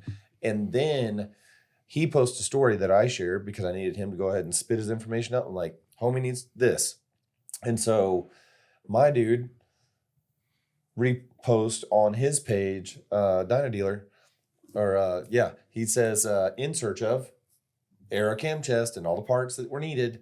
And he found them and was willing to go pick them up and bring them up and called us that night. Bring them and, down. And bring them down and asked us, hey, if you need anything else, man, let me know. Yeah. yeah. And so, like And I said, you got it all. He did raffle his bike. Yeah. So you got it all figured out, and now you're another day behind. Obviously, I think you were planning on. Were you planning on being out of California that day? We were planning, maybe not out of California, but we were talking about being on the far side of LA. So like Indio, something like we were talking about. The goal that day was to be at Thrashing and have lunch with the Thrashing guys potentially down there. Sometime around then. Yeah. Check out. I really wanted to go see the W3 shop, or the W3 bike that was at the shop. And then be on the far side of LA. Yeah. At some point that day. Maybe not out of California because it there's would have not been much. it would have been a good trip, a long trip. To I mean, the only thing between in IDO or Indio, however you say it, and Phoenix is Blythe. Yeah. And I mean, ain't nothing there. ain't nothing there. You might as well go to Parker or something like that. It's a better time. Better. But yeah, so like we got stuck behind, and so we're already 4 days in at that point. No. This was maybe was 3. day So 3. Monday we got in. So Tuesday we made it to Atascadero. Yeah. So we worked on the bike. Well, no, we didn't leave Atascadero until day 5. Oh shit. So we work on the bike all day the next day. Nate picks me up at 6 o'clock from the hotel. Instantly, I start working on the bike. He's still sleeping because he's going to go to the hotel, the Harley dealership, and pick up the parts. So he's still getting some sleep. He ends up coming by the shop. We just confirmed that that's what we're doing. He goes and picks up all the parts from the Harley dealership that we needed from them, including like some other stuff that I needed, like it had like an incandescent bulb, and I wanted to put like an LED bulb. It's some sort of LED light unit because I go, we're for sure. Like the original plan was not to ride at night. Like let's just ride during the day. Sunsets. Let's pull in somewhere, get a hotel because like the whole point was to see this part of the country that like we don't get to ride in a bunch. Yeah, I mean, see the coast, see California, see all the exterior stuff, but like we know what it looks like between LA and home, and we don't even care to see it. Between LA and home, like on I-10, like that is what it is. Like we can smash. Time on the way home. Yeah. And so, he picks up all these parts, and so he brings everything back, and I've got, I'm cleaning out the oil pan. We get everything, and we're like going through and I'm not just slapping this crap together. I'm chasing every thread hole. You know what I mean? We're making sure everything's good. Replace the breathers. We're trying to fix. There's bolts that were shortened and holes that were stripped, and just like stuff. You could tell that someone, the previous owner of this motor had kind of just like jerry rigged it a little bit. You know what I mean? And just done whatever he needed to do to make it. He said. I think Joe said the guy was like stunning the bike or like doing burnouts on it or something. Like he abused the bike, and you can kind of tell, So we go through it, fix everything up. We finally get it running at like 5:30, 6 o'clock that night, we have everything back to an acceptable level, replace everything that we need and have it running. We kind of look at each other and we're like, man, like we could get on the road or we stayed at this really cool hotel the night before. It's called the Carlton. Supposedly it's haunted, I guess. We found I that found out out after, but it's like this really old school hotel in Atascadero. Yeah. So we're like, you know what? Let's just go stay there another night. And Dope ass restaurant next door. there's a really cool little restaurant next door, and we'll just eat there. The beds were like the most comfortable beds I slept on the entire trip. Nice. It was amazing. And Once so you I'm like, touch them, you just kind of go. you just like sink into them, and it was perfect. So I'm like, all right, we'll stay one more night here, and then we'll wake up early in the morning. Which at that point, you're only like 200 miles maybe from like Thrashing area. From Thrashing, maybe Yeah. like 200 or 300 miles, something like that. 4 hours. Yeah, we're about 3 or 4 hours. Yeah, we left Atascadero at like 8-ish, something like that. We went and had breakfast at a coffee shop right up the street, and then we got on the road. It was pretty dang cold. It was in the fucking low 40s, high 30s. Yeah, it wasn't the coldest it got all trip, but it was pretty cold. And then we got to Thrashing when they had already picked up lunch and they were having lunch. We got there at 1. Okay. Yeah, we got there right at 1. But that We was get because we were tacos? slow. No, they had like Habit Burger or something Yeah, like yeah. that. There was no videoing. So they weren't getting tacos. And then for when the we were there, videos, the Lance wasn't there, and we didn't ask going back, and the W bike wasn't there, and then it just so happened that we screwed around there long enough that he pulled up with it and then pulled it out. Yeah, he I pulled got up in the video Sprinter of van Mark. with the W3. I I'm got like, a video of Mark pulling it out of the trailer. yeah, they're all like, they're not the biggest guys in the world, and they're Yeah. like, oh, I don't know. I go, Or dude, the I can stand Sprinter. on the ground and reach the controls and just walk the bike back. Yeah. Like it worked out great. Dude, and they But so we got to see the started it. W3 and stuff like that. We got So it sick. started. That thing, it's pretty cool. It's one of You know my what I mean? favorite motorcycles. Yeah, That's the the engineering- three cylinder. Yeah. three-cylinder And fuel you know, fueling bike. you know that Yeah. thing only uses like what 10 or 15 parts that are I think it's OE? less. I think he said it's like 8 to 10 new parts. Everything else is like a factory twin cam part number. Damn. Yeah, So- like the cases obviously are The custom. cases are one of them. Flywheel, the probably? flywheels are one of Mhm. them. Some of the cam drive components, I'm assuming, but like I said, 8 to 10 parts Yeah, that are 'cause you gotta different, sync the and cams everything up. else they use, Damn. factory twin cams. I mean, Well, he's ridden one of those from fucking there to Sturgis before. Yeah, and, so. and it's 150 cubic inch motor. It probably makes a really decent amount of power. You know what I Yeah. mean? And It's grumpy. yeah. Well, It's this so was the nice. carbureted one, Yeah, not the fuel injected. I one. love Yeah. the carburetor. But it, one, they dude. like So had it sick. all timed out. Like we had to sync all the carburetors. You have to and like all this choke two stuff. carburetors. There's no choke, so you have to just kind of hold the throttle a little bit. And he was Yeah. like, "There's no choke on this. You just got to kind of give it some gas until it warms up." But it was pretty cool. But the other thing too is them springs. When you add, you go from one carburetor and each cylinder has a carb. There's 3. Yeah, You gotta That's you a might lot. have to do like a forearm workout to ride Yeah. that bike because well, turning that throttle was not the easiest. so when we did Element 13 for Discovery Channel, Yeah. remember Chris had broke his arm and he Yeah. broke his wrist. And this is like a moment that gave me great satisfaction because he was too cool to let me be cool also. And I was making the thing that made us all cool. And so I felt really cool, but I was It's made to cool feel- inception. I just did not get to feel that way. That bike So- had those fucking like old school levers, right? Where they hinge from the ends in. No, we didn't do those on I that. feel like you did a bike like I that did before. on RP3, the one we did That's with right. Ray Price Yeah. out of North Carolina. And with the Ness family, because the Ness family gave us all the engine covers. That's when I met Arlen Ness, was Hot Yeah. Bike Tour, when he saw that. And he was like, that's a nice motorcycle. I was like, thank you. You're my favorite. Yeah. I was amazed. Touch But- his arm. But we used the 132X wedge, twin plenum. There were 3 of those Yeah. motors. We used one. Nick Trask turboed one. And I think SNS still has the other one. I'm not sure. I've never really looked into it, but I'd love to have it. I just don't want to pay for it. But Yeah. they were like 30 grand or something for those motors. It had 2 throttle bodies on it. Chris, that was the part of the video where they like cut his cast off. And he's like, I'm a badass. I'm cut my cast off and ride this motorcycle because I'm cool. And then in the fucking the show, he goes to twist the throttle and he's like, and he can't do it because it's so Damn. hard. He can't even do it because he's afraid to break his wrist. It's that And it Clay is- Morrow wrist. And I could see him go from I'm a badass. That's a deep cut right there. Dude, he goes from I'm a badass to fuck. And it was so satisfying for me in that moment. Yeah. But I was like, no, you're not riding this bike. No. That's funny. Yeah, that's so like you get to, you know, thrashing. And y'all were going to Alloy Art too. Did y'all get to I wanted to go over there to see the guys at Alloy Art because they were working on the race bikes and stuff. But I mean, they're working a really regular schedule too. They're trying to be very cost efficient with it. And I understand that. We just didn't. We showed up like 15 minutes after that. Right. They shut down at 3:30, 4 o'clock. They're done. Yeah. Robbie and freaking Charles and all them get the hell out of there. So Yeah. So Which is understandable. I talked to them earlier in the day and I said, hey, we're coming. And they're like, cool. And they have lives and stuff to manage, and we're on. They were like, if you're here on time, dope. But if you're not, we're not waiting around for and you. it's cool. You know? I was kind of bummed out, and I was like, we just took a piss and left. Yeah. We didn't get to see their facility. It's pretty cool. No, they got a bunch it's of a cool dope machines spot. and stuff like that. But got and so then many machines. They have from there, we ended up riding the rest of the way to Phoenix that night. We got to Phoenix we did. like 3 o'clock in the morning. Yeah, we decided at that point, we're like, okay, let's get something to eat. Let's snack up, gas up.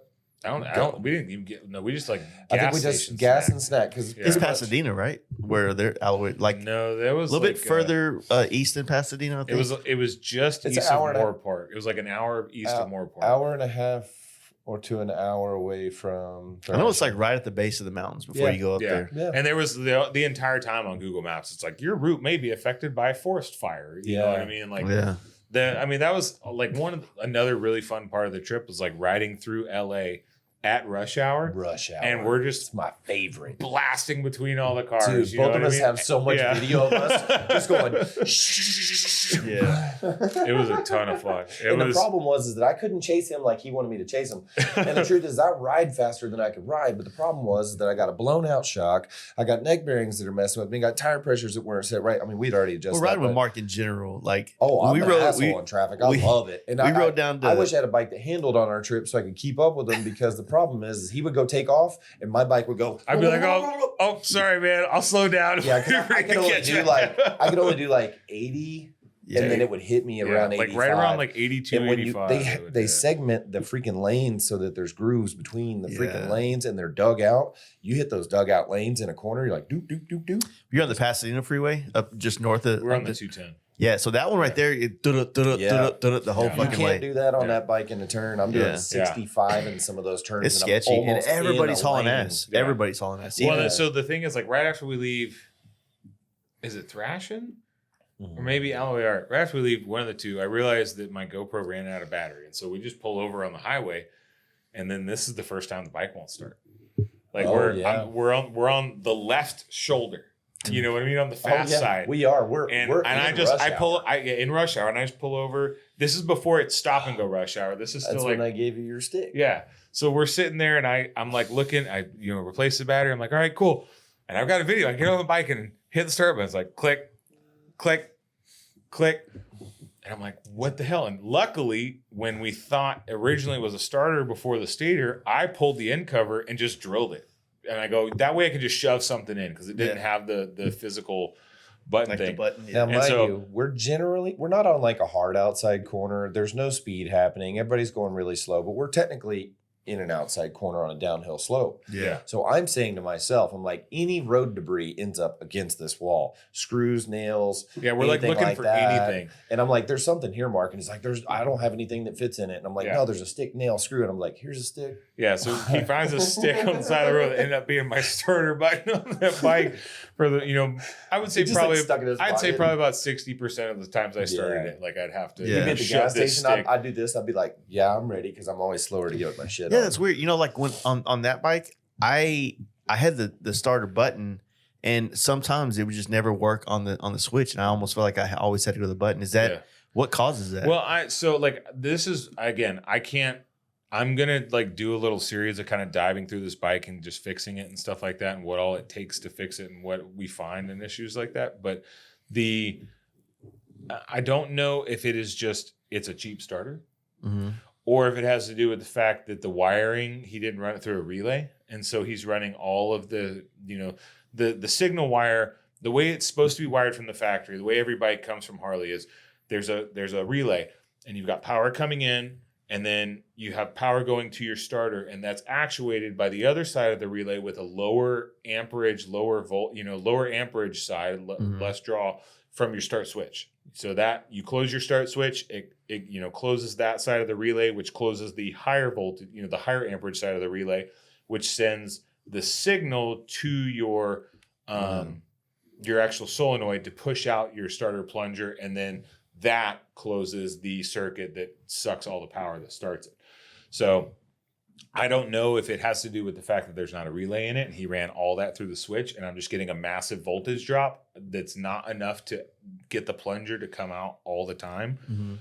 Or if it's, it's the cheapest Amazon starter or whatever. Yeah. It's like when you would touch it, would like lock. You like click, click. No, mine never locked. It just, you could hear the solenoid go forward, and then it's almost just like there wasn't enough to power. pull. Yeah. Not enough. So it was just a starter. Wasn't can't carry enough current in order to activate the plunger. That's really the issue more than anything. Yeah. And so that's why I think it might be the fact that there's just not a relay in that thing. But it was, luckily I drilled that hole and we were able to I used the same stick the entire trip. It's still on the bike. It's my starting stick. But so the pocket stick. That thing ended up getting me back on the road. And then we get on the road and we ended up making it the rest of the way. I think that was on the way to Alloy Art because it was still pretty daylight. Yeah, it was.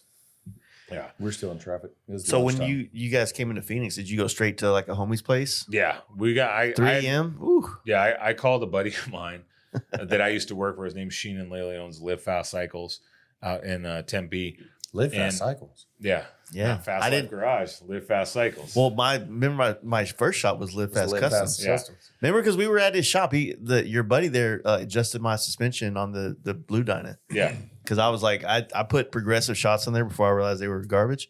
And I just like had them turned all the way one side or another. I was like, I don't know. Fucking, they look cool. They got reservoirs on so it. I've been texting him like, hey, man, we are trying to make it to Phoenix. It's not a guarantee that we're going to make it there. If we do, we've because at this point, I've already come out of pocket probably $2,000-ish to get all these repairs done. And I'm like, I've kind of like blown more than I really was anticipating blowing to ride this bike home. Can we crash on your couch? Yeah, dude, no problem. Text me the garage code. He's like, here's the garage code to the house, all this stuff. We're still up. We'll see you when you get here. I think they went to bed like 30 minutes before we got there. They went to bed like 2:30 or 2-3, and we got there at like 3:30 or something like that. They tried to stay out. We get there at like 3:30, push the bikes in the garage. Oh my god! And then we lay down, and it sounds like someone starts C8 Corvette on the other side of the wall. With big Borla, some fucking exhaust. The CPAP machine? We just hear we think it's literally like a V8 or a bike starter. What I thought originally sounded like was like something falling that was super heavy. And so we push the bikes in the garage. We close the garage. We get inside. He's got this massive couch that's like I can lay on and do like this and still not touch the edges of the couch. Yeah. It's a big couch, you know what I mean? I went out to go look in the garage and like, and so we hear this. We're laying on the couch and we hear this noise and it goes, bah, almost like a big motor firing off or like something real heavy falling. So break it off one time. And so like I'm like, crap, dude, our bikes fell. And he's got a really nice C7 supercharged Z06 Corvette. Maybe somebody snuck in the garage and after we shut it and was stealing his Corvette. Maybe our bikes fell and knocked something over and hit it into this like really nice Corvette. You know what I mean? I'm like, oh crap. We go out there, don't say anything. Nothing fell over, nothing, like maybe it was a neighbor, something outside, whatever it was. We wake up in the morning. Sheenan wakes up, his wife makes us some coffee and we're all sitting around talking with him and his daughter and everything. And he's like, all right, cool. Like, I'm going to head to the shop. I'll meet y'all there. And he goes, fucking garage door won't go up but like an inch. We go, look, what it was, the garage door spring had snapped and just had luckily didn't come apart and go over everything in the garage. We didn't open that garage door. We did. We did open that one? Yeah. It went up and down one time to go in. That's right. Yeah. I thought we lifted the small one only. Yeah, no. We opened that one. Yeah, you went in that one and then we shut it one time. So we literally went up once, we went in and shut down once, and it broke. So the spring just unraveled. Yeah, the only way spring for us to get in the house was through the garage door. Yeah, if it had broken one up and down previously, we wouldn't have been able to get into his house. We'd be waking him up at 3:30. We would have been like, hey man, we're out front, but we can't get into your garage. Yeah. I tried to stay up, sleep in the driveway, motherfuckers. So... Yeah, we woke How'd you up. get the bikes out with the spring? It was the a second different garage door that just didn't Oh. have an electronic opener. You just unlock it and open She them. needed to drive the Corvette. He was taking the Denali. Denali in the morning, and so she couldn't get it out because the garage door was that way, and we all thought it was going to be really heavy, and he just went out there and picked it up. It was Yeah. actually really light. So Yeah. He didn't say it wasn't light. He goes, it was not doable. easy, but it was doable. doable is, I think, the right So answer. we got it all out because he didn't want the Corvette in there anyways when they were repairing it. But yeah, so we woke up to that whole fiasco, and then we get on the road and we're like, all right, cool. We're gonna go by Sheen and Shop real quick. to do what were we going to do? I was like messing with my bike a little bit, makes a couple I was of gonna check my adjustments. fluids. You know what I mean? Yeah, check your fluids, check your steering neck bearing, maybe like lube your chain, Yeah. which we ended up never doing the entire No. trip. His chain's got like rust coming Oh, out dude, of it. I'm ready to throw that chain away, and I already know the sprocket in the front is Yeah, roached but out, and in the back. And this is like where I lived for 9 years. So like I'm super familiar with the roads and the exits and everything. Like even when we got into town at 3:00, he's like, "Hey asshole, I can't keep up with you." Like I'm sitting there because buried in turns at like 120 going through these exchanges. and And I'm like, Arizona's got oh, grooved crap. freaking concrete Yeah. too, man. He's trying to So- wobble his way around. yeah. I'm So just like- so we jump on the road in the morning. We Trying to jump on catch the up. 60 going into Tempe. And all of a sudden, I tell him on the comms, I go, "Hey man, I think I blew a head gasket." He goes, "What are you talking about?" I go, "My exhaust sounds really loud all of a sudden." I got a video And- riding next to him, and it's And just, you could see I a looked hole down, in the and that pipe. was when the thunderheader broke. Go figure, a thunderheader right in front of his exhaust foot. broke. I'm like, "Move your foot," and he goes, I was like, "No, move your foot." He goes, I was like, "Your whole foot." He's got giant ass feet like me, and it's broke right behind his foot. He Yeah. finally pulls his foot off, and dude, the whole front or It's what just that- hanging on. The, Yeah, it's the back rear- pipe is the just rear pipe. dangling hard, Yeah. man. I mean, thunderheaders sound really fucking good, but the problem is like the design and the way it all works. It's like it's an inevitable. Well, and this isn't like an issue with them. I gotta will- pee, but you can explain the Yeah. thing real quick. This isn't like an issue with Thundermax. This was not Thundermax, Thunderheader. I'm sorry, Thunderheader. The Thunderheader that was on there was designed for an Evo motor, so it's got a completely different cam cover. And this exhaust, it was on a twin cam, and so there's 4 upper cam cover bolts that are in a position that they would not be on an Evo motor, and There's so a lot that more clearance on that Evo. a lot more clearance, and so that rear header pipe is coming around, and like I said, when we did the cam stuff, it was already wearing through. It wore through the powder coat, and it wore into the It aluminum. hit that cover. It already wore the powder coat off, and it was silver right there on Yeah. that very front bolt on the upper side. Yeah, and so it hit it enough to where it finally broke. And so, at that point, that was when we're on our way to Sheen and Shop. Because we were just going to do quick service and go. Instead, we end up calling Justin, and Justin Yeah. was like, "I got a game to get to at noon. Can you get here now?" And we're like 10 minutes away, and we're just like, you just fired it up, and you're like, Yeah, I think all you the were way to still the shop. talking to him, and Sheenan was still talking to a customer, and I was like, "Listen, if he says he can do it now, I gotta Yeah, go. and Like, we I'm just- not trying to be rude, but I gotta get We're like because I need to get stuffing this repaired." gaskets in our bags and Yeah. shit and hauling Shoved gaskets that we needed, shoved everything in there because and then we ended up just riding it over to FXR division real quick, and for half a day. they ended up opening up their doors to us.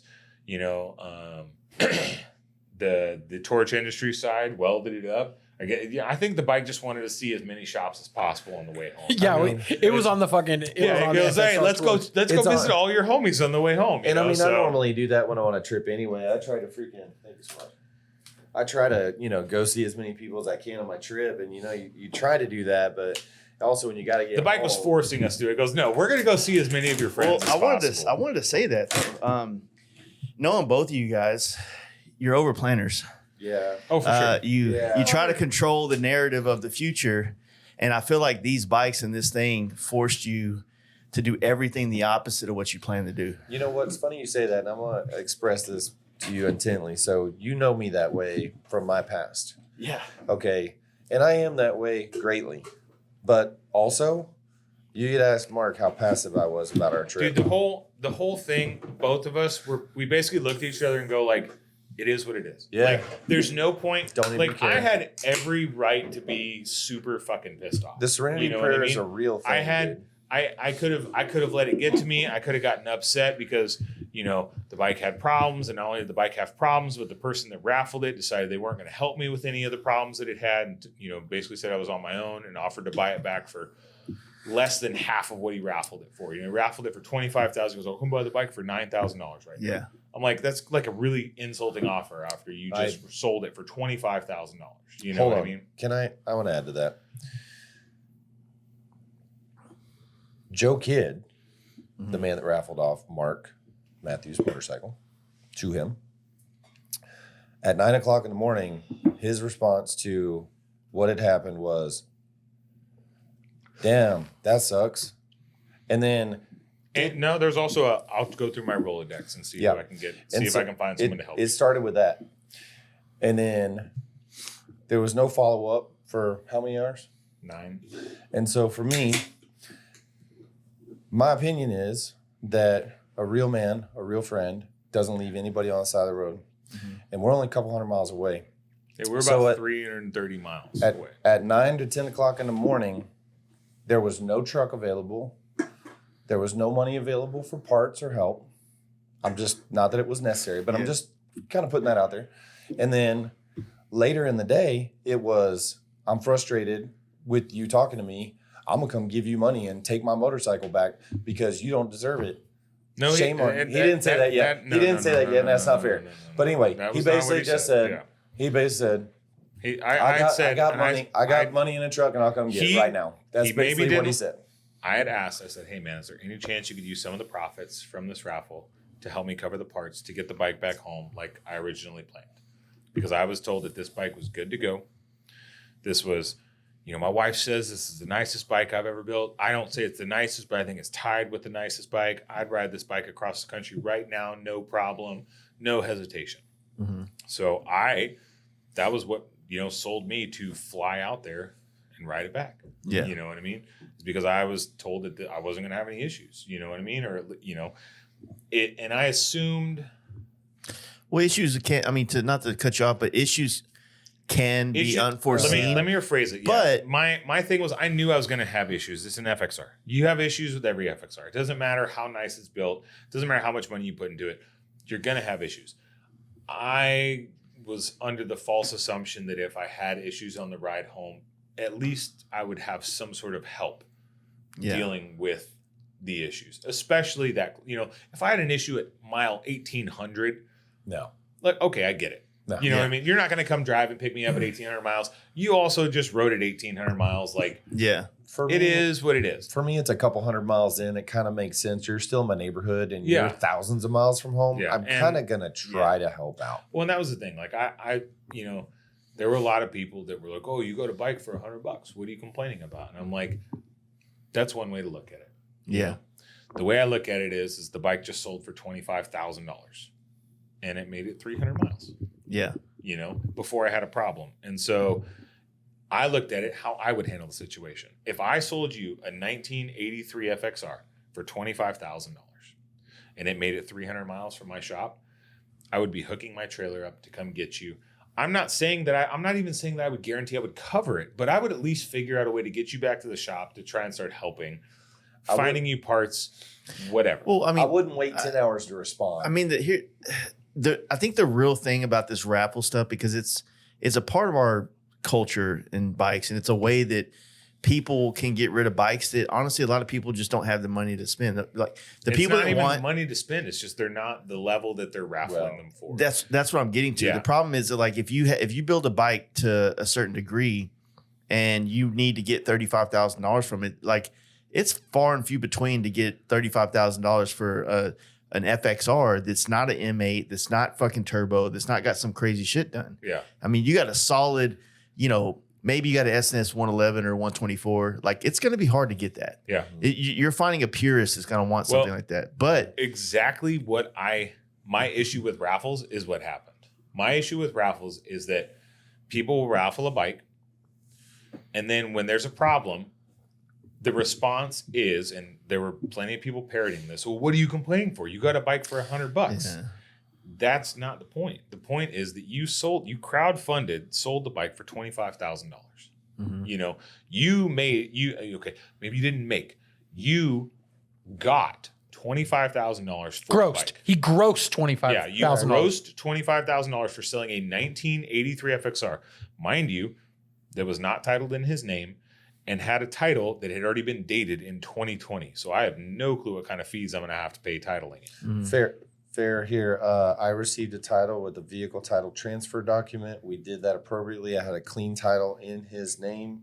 I was given $1,000 budget to get my ass home or ship the bike. And when he was wrapping up his motorcycle that he worked on himself.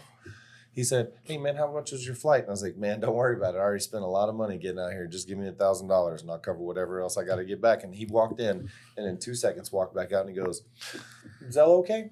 And he just goes, "Ding, ding. Thanks, homie. I appreciate you." Yeah. Yeah. Well, I guess what I'm trying to get at with this raffle stuff is that like, the thing is that like, whether it's $100 or it's $25,000, whatever end of the spectrum you're looking on, the simple fact is that if you were to say, "Hey, look, I had this build that I was doing. It's like, it's not completely done. It runs. It's not perfect. If it was marketed, I'm putting it out there, So it's kind of how you preface it. It's 100% in expectations. Yeah. This was presented as this is a mile maker motorcycle. This thing is a bike that I would ride across the country, no problem. It's not going to have any issues. That's how it was. If he had raffled it for $7,000 and goes, "Hey guys, this is a project that I'm putting together, and like I just ran out of interest.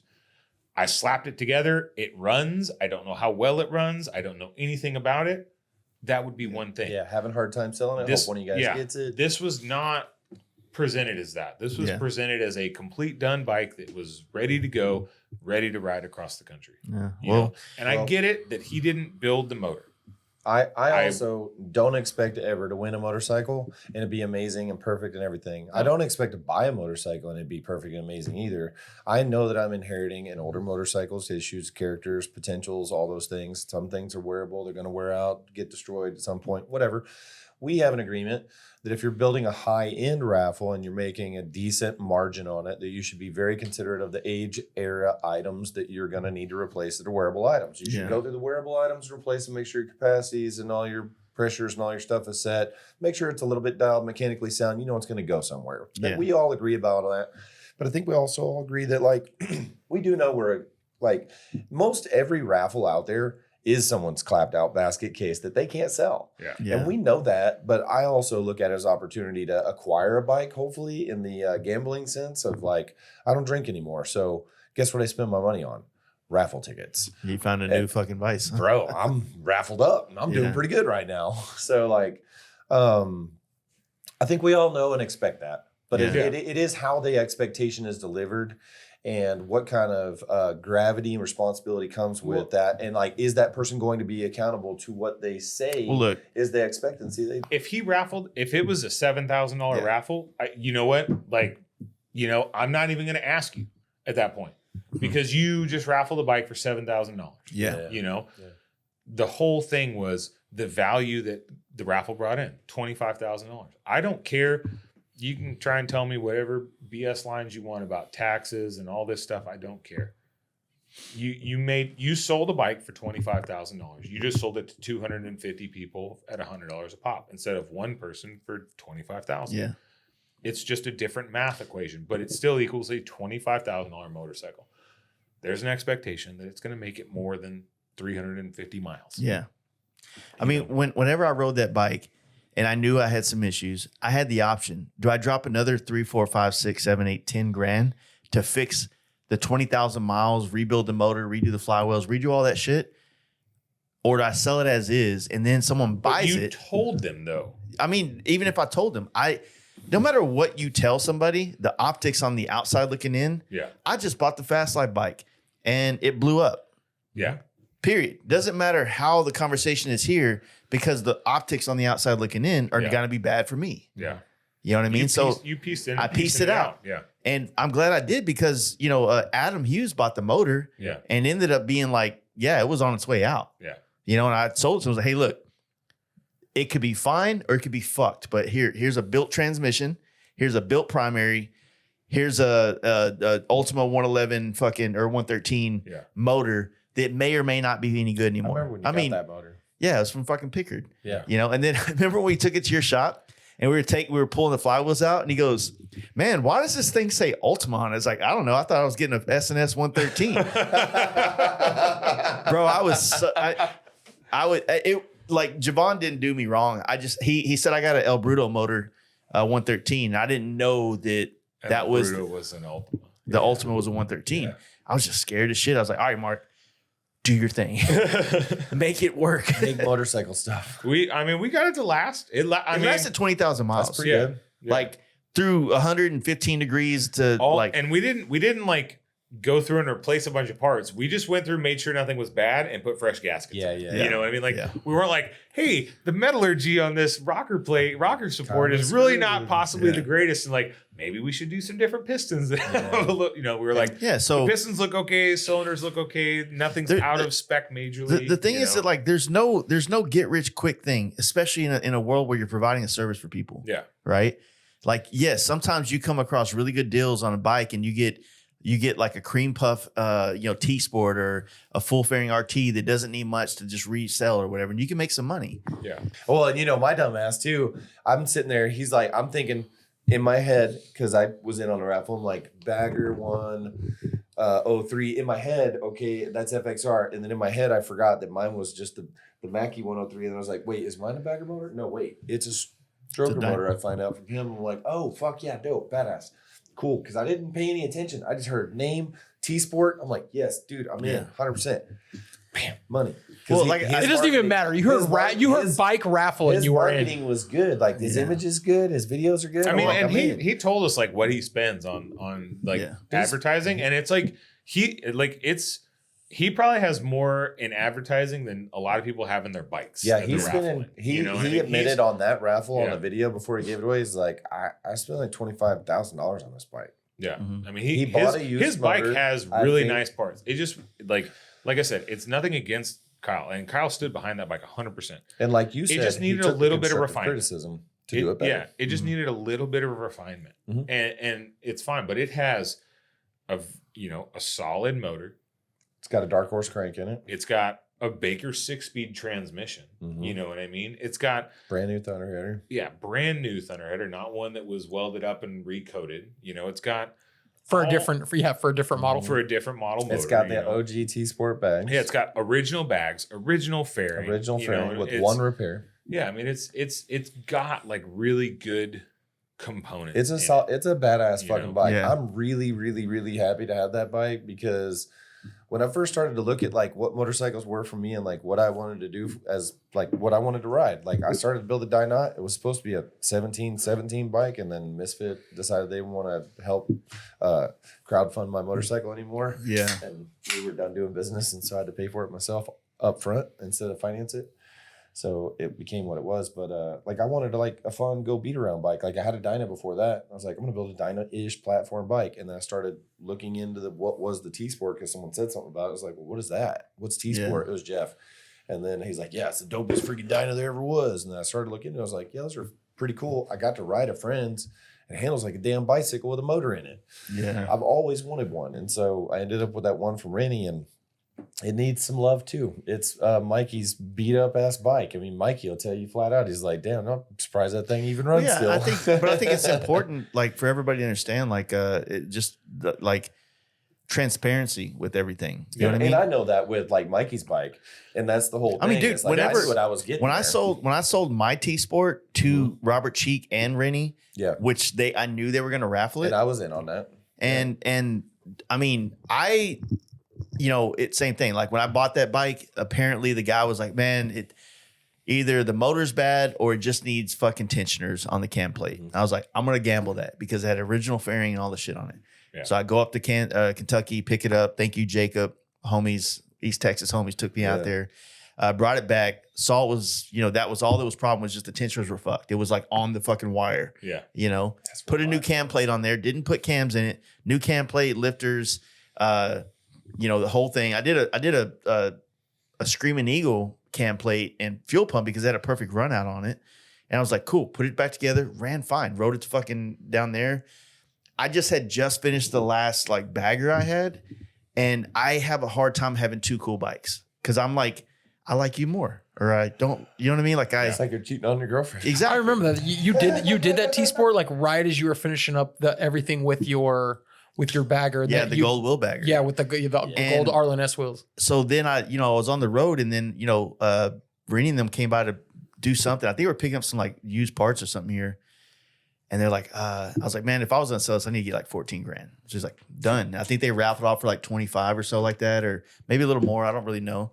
But dude flew down to Austin from Iowa and rode it back home with no issues. Yeah, well, that's so again, the whole thing is not, I'm not against someone making money. I never finished painting the inside of the fairing. That's the only thing I hate is it still runs around, and I was always planning on recoating the inside with like a flat clear. You're like, hey, this winter, mail me the fairing. I think he's selling the bike now. Yeah. Dude, I need to raffle it off. You remember the Dyna that like the first camp out Dyna, the little $200 or little $2,000 Dyna that I bought from? Yeah, I've got pictures and I left of me working on exactly. it. Yeah. I bought this Dyna in Houston for like $2,000. It's like a lowrider. Yeah. And then I literally went from here because I was in the van at the time. I went here to there, then went to your shop to pick up mid controls. You had some Dyna mid controls. Yep. And I think we did a podcast. It was an intimate night with a Mark or something like that was the way we said. Was that the night that Joe was there? I don't know. The night Joe was there was the first one. That was episode 15. That was the famous one. That was the first one that got saved because we had the first one that was good with Zombie Mike. Yeah, we never put that one. That one never got released. Yeah. It got lost. So that Dyna, I sold that in 2018 and it went to Seattle. Then it went to Idaho and now it's in NorCal somewhere. It's still running. Yeah. Fucking, like I said, those old Timken motors, they just keep fucking going. It has like 60,000 miles on it. Again, like it is a little bit shit of the draw. Like, you know what I mean?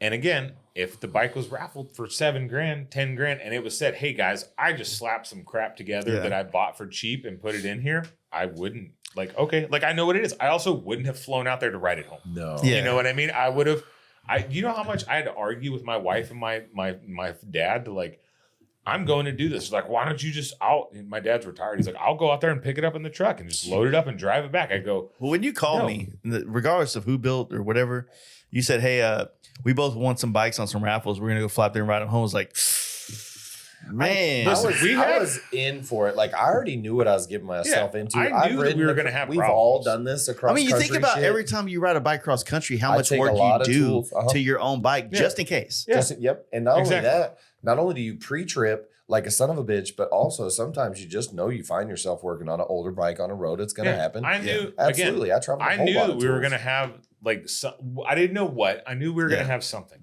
I didn't anticipate it being what it was or how much it cost. And I also didn't anticipate it getting zero help. Dude, you know what the craziest thing, I was thinking about it now. So when I sold my Road Glide to Bruce Vance, right? 131. I thought about that on this trip. Now Bruce is like one of my best friends now. Yeah, Bruce is you know what I mean? Great guy. Yeah. Regardless of the bike, anything, he's like he's a mentor. He's somebody that I literally can't go a whole year without spending time with this dude. I just love him, right? So we were already painting a bike for him. I put the Road Glide for sale. I didn't, it was the perfect time to sell baggers because they were worth more. There wasn't as many used full performance baggers out there. He bought it. Dude, I fucking racked my brain. I spent probably $3 grand in a week and a half replacing shit because I wanted the bike to be perfect for him. Yeah. Right? New rotors, everybody does. Well, you don't want it was the point in time. So I mean, and I don't mean this as a dig, this is just a fact. There was an era of Lindahl that had bad brakes. They had an era where their shit was just warping quick. Right? It's not their fault. It was a steel issue. It was a steel. It wasn't their fault. No, I remember. It was just something going on in the process they were doing it, and you would literally put the rotors on in like 1,500 miles. They were fucking warped. Yeah, they had a supplier maybe issue. It was something on the other end. I know that it's corrected now. It's corrected now, and I've still run Lindahls on all my bikes, and I don't have any issues, right?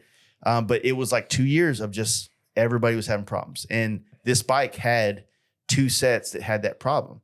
I put a set on and went to California, and by the time I got from here to California, they were fucking gone. What kind of cut was it? It was a crown cut, and then the second time it was a bow tie cut. The bow tie cuts I could see. The crown cuts do pretty good. But then when I sold that bike, I put bow ties on the 2020 bike, the 2020 bike I got, and I did like 10,000 miles on those things. Never had an issue.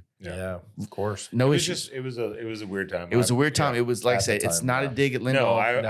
I've got bow ties on this FXY I rode up here, and I've had zero issues. I on love the bow ties I got on the bagger too. So, I've got They're the super light. 5 stars. They're So badass. I don't know if like this might be a deep cut for people, but like when I had that 131 put in and I went to New York for the Indian Larry Block party on the way home, the compression release just came out I remember it popped in out.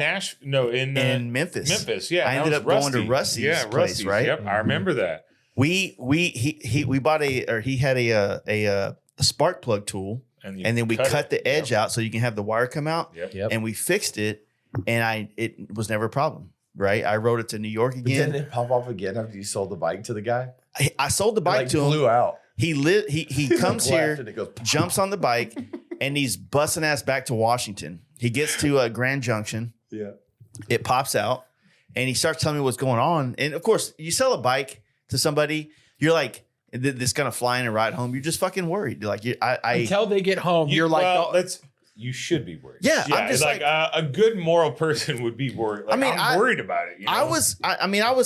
I was confident in myself that if I jumped on that bike, I would ride it anywhere. Yeah. You know what I mean? I literally just got done riding it to Maine. Yeah, but when it's somebody else, it's always like, Yeah. man, I'm a little bit like, I don't want there to be an issue. So when it sure. happened, the best part about it is that because when I did it with Tommy through House of Harley at the time, it was all under warranty, Yeah. right? So it was still within the warranty. He was right there at Grand Junction. He was able to go in. They were able to warranty the compression release coming out, Yeah. right? Same front cylinder, big hiccup in his whole trip coming back. But then he got to spend a lot of time there, and knowing him now, he's like, that was probably one of the best things that ever happened because he became so in love with this part of Colorado that he was hanging out in. Yeah. And now he has a lot of friends there, like Hans and Chuck Cycles, or is it Chuck Cycles, right? Where Make Choppers Not Friends, that's where he works out of. George is like, Cycles. Chuck is him. Chuck, Yeah, he's Chuck. George yeah, is he's Cycles. Chuck. Yeah, he was an awesome dude. I met him on the FX. So, I mean, at the time when he was calling me, like, I'm just trying to help him solve the problem. You know what I mean? And so that dealership, which is now owned by Teddy Morse, took care of him. I remember I finished the bike I was building, went to Sturgis, and then rode to the dealership to thank them personally for helping my buddy out. Yeah. Hey, thank you guys for helping Bruce out and getting him back on the road. Yeah. You know what I mean? It's just like, To help complete your story of getting him home. yeah, Yeah. which I wanted. I mean, like I said, Bruce is a lifelong friend of mine. You know what I mean? So like now that situation, I mean, even this summer going back to his house and seeing the bike, it's like, riding with him, all through the Pacific Northwest this last like How was that? I haven't done that ever where I've sold a bike and then ridden next to somebody riding like what used to be mine. Yeah. I feel like that'd be kind of weird, like maybe watching someone like bang your ex. a It little bit. kind of feels Yeah, I was about to say It the does. same thing, dude. Every hot rod I ever sold, I never watched him leave the parking lot. I just turned around. It did feel that way. I haven't sold a ton of bikes in my life. Anybody that's been to my shop sees all my bikes that are, as soon as I have one bike that works, I kind of screw my bikes off and work on customers. So Yeah. Man, I used to And, sell a lot of hot rods. and I so hate to see them go. I can't imagine especially one like, I haven't sold any of my nicer bikes. Yeah. You know what I mean? Mhm.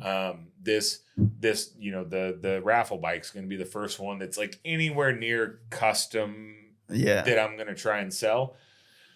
And like, it might be weird, you know what I mean? Watching somebody ride that bike down the highway, like, why are you doing it that way? Look, Yeah. no, she likes to be like this RPM and you're at this RPM. Like, what are you Yeah. doing? But Well, it's like, That bike that Bruce bought for me, it was a 2019. I said this before, like I mourned my grandfather's passing on that bike on a solo trip across the country. That was the first bike I ever had where I put 50,000 miles on that alone. Yeah. That's a lot of miles on And, it was a very personal bike. I got to my first time in New York. I mean, I got so many memories on that bike. honestly, that kind of makes it cooler though, that like you're such tight homies with the guy that got it though. I Like, mean, imagine if it was I don't want to hold him to it, but he did say while we were out there hanging out over the winter, he goes, when I die, you're getting this bike back. that'd be sick. Jace has been mailing strychnine to that house for the last 6 months. Wife's making sure she's got a tolerance so that Man, honestly, like not to get all sad and sap, or not to get sappy about the situation is, but like I feel like I've entered that era of like life where a lot of things are way more sentimental than they were before. Oh, 100%. And like relationships are way more. They've always been very important to me. I've always wore my friendships on my sleeve, that kind of shit. But like when you get the reciprocation back from people, it becomes so much more intense of a connection and friendship. And I mean, when he told that to me, I'm like, what do you say?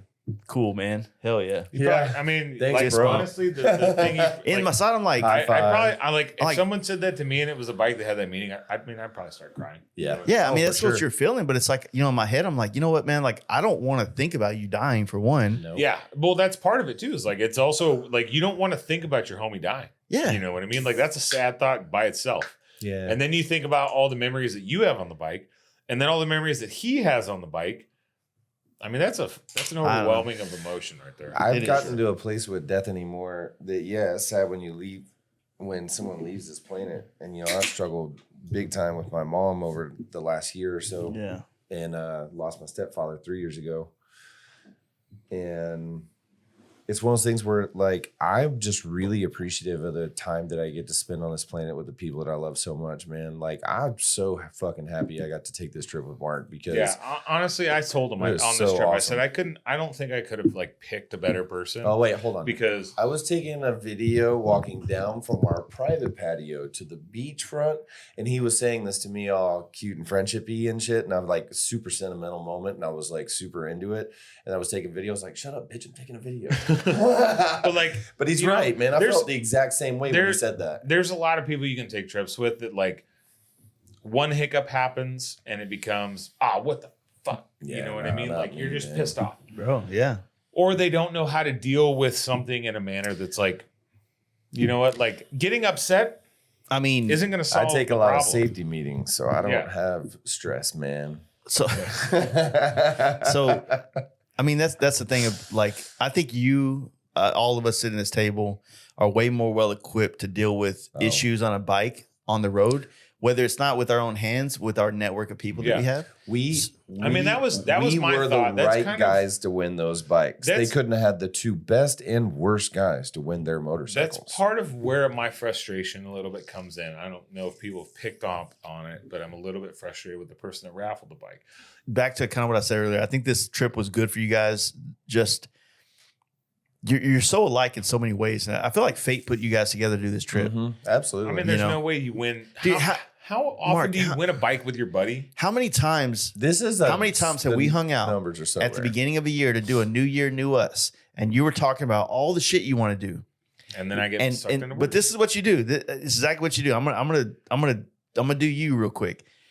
You have great intentions, but you have all this shit going on in life that you're trying to weigh the opportunity. And when you want to fucking tear off a piece for yourself to go enjoy motorcycles, you give yourself the smallest slice of the pie. 100%. I do that every year. We all do that. Every year. The thing is that, like, a little bit of selfishness goes a long way in how you are in the rest of your life. Yeah.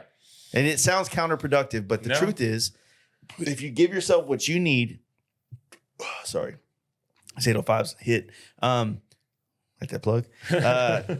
You give yourself what you need. Like I feel like I'm overdoing. I feel like I'm being a little over selfish, but give yourself something and go enjoy the road. Go remember why you wake up every day and go deal with, like, a shitty customer or a shitty problem on a bike or chasing a thread or delays in something. Listen, mental health break, listen, my whole thing about, like, talking about the situation is not to, like, pretend like this trip sucked. Yeah. You know what I mean? Like, this trip was probably the second best motorcycle trip once in a lifetime trip. Yeah. You know. Best my only issue, the whole reason I'm bringing it up to people is just so that people are aware. Yeah. Like, don't be prepared. Be prepared. You know what I mean? If you win one of these bikes, be prepared. You know, to be told you're an ungrateful asshole. You had to spend what, $2,500 on you get an $18,000 motorcycle. Correct. What are you complaining about? Word asshole was not used in that sentence.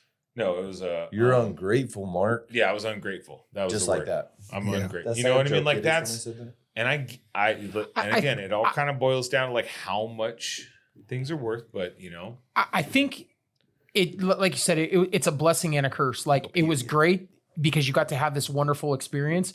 But I think one of the reasons why I think that you seem like you're disappointed, and I don't blame you, is the fact that this is a person that exists in this community that has this network, right? He's in the network of what goes around the country. And the problem is, this is somebody that you answered your phone knowing he was calling, thinking that you were going to be helping someone within this community, right? That's the thing. And then turn around and it was like, oh no, man, you're on your own. This isn't just a random guy. This guy has spent weeks at my house. That's what I'm saying. You know what I mean? He's slept in my daughter's bed when she's been other places. Yeah.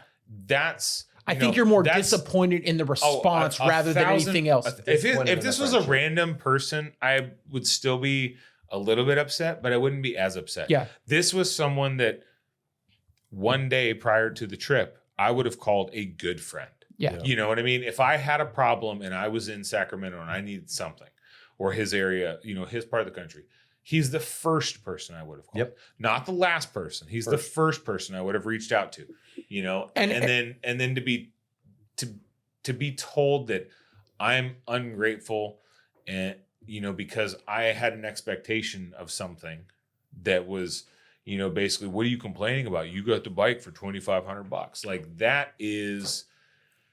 Well, and that's where my issue lies. And I'll tell you, Mark, like, I have friends that have called you that have been in the Austin area, and literally you give back more than people even know. Like, you're trying to problem solve for people on the phone that aren't even at your shop spending money. They're going to come back to spend money when you do that.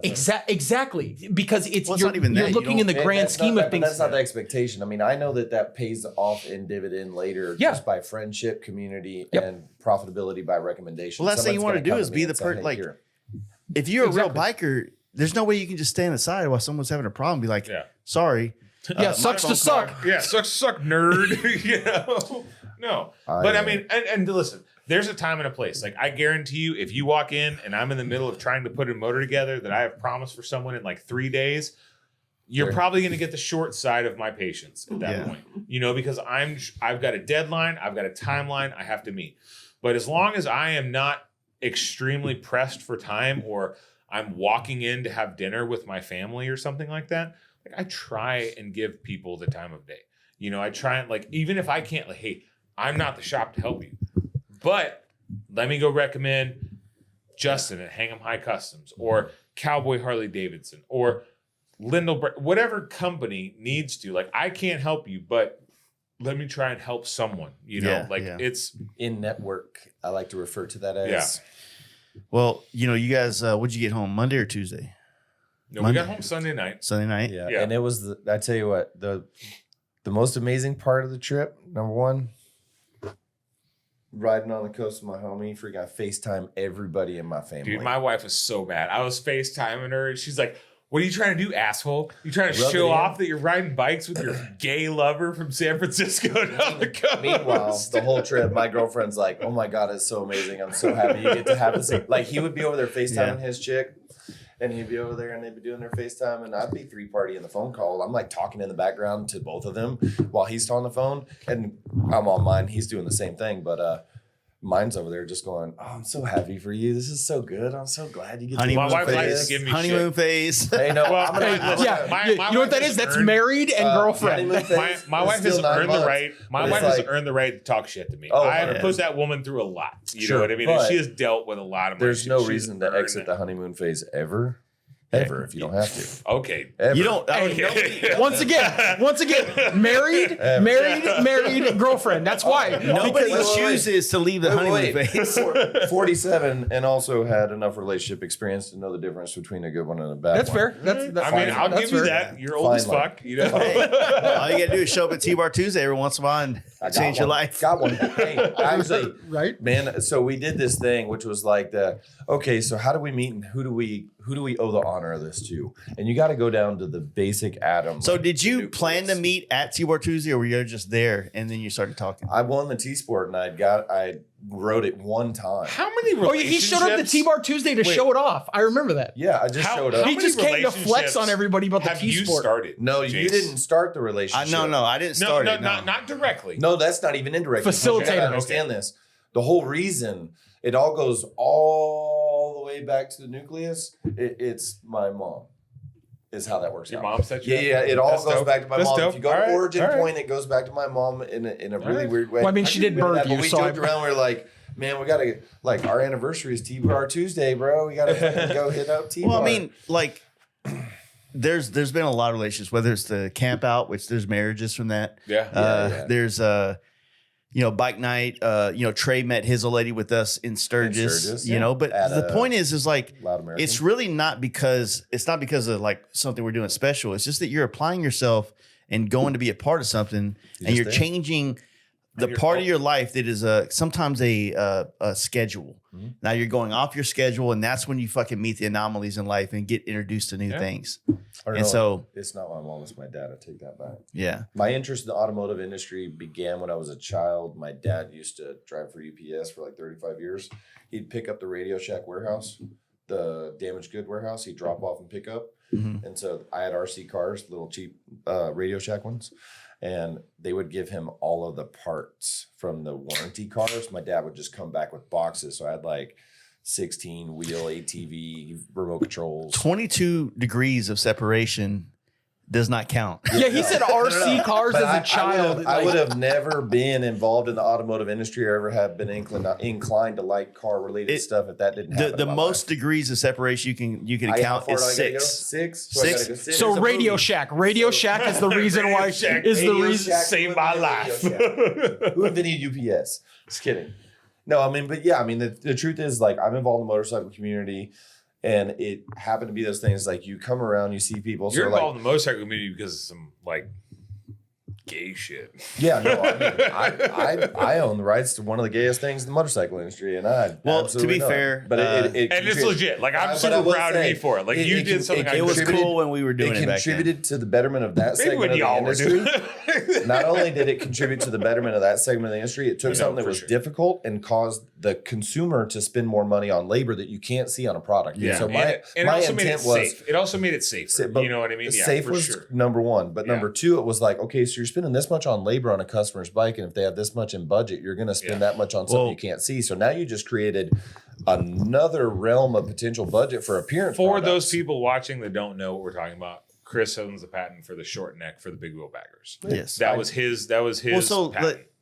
but it's just because I know how to do math. this better than is a somebody else. hypothetical thing, but I think it might apply, and obviously someone else can do the research. But everything that happens is an answer or as a result of, right? Mm-hmm. I feel like if you don't have big wheel baggers, you don't eventually have performance baggers to the level that they are now. Right. Like Yeah. you always have guys doing But then- cool shit, but But you go back one, then you don't have. If you don't have choppers, you don't have big wheel baggers. you don't have big wheel baggers. You know what I mean? So all this stuff like feeds into the next, Yeah. and creates these opportunities or these course corrections or Dude, changes. as much But crap you as I talk about big wheel baggers, a rising tide floats all ships, even if it's not in your segment. So We if, put a if lot of people money if into the people are industry. willing to spend money on motorcycles, even if you don't build big wheel baggers or performance motorcycles Yeah. or whatever the cool thing is right now, more people riding is more service work, it's Yep. more tires, Yep. it's more oil changes, because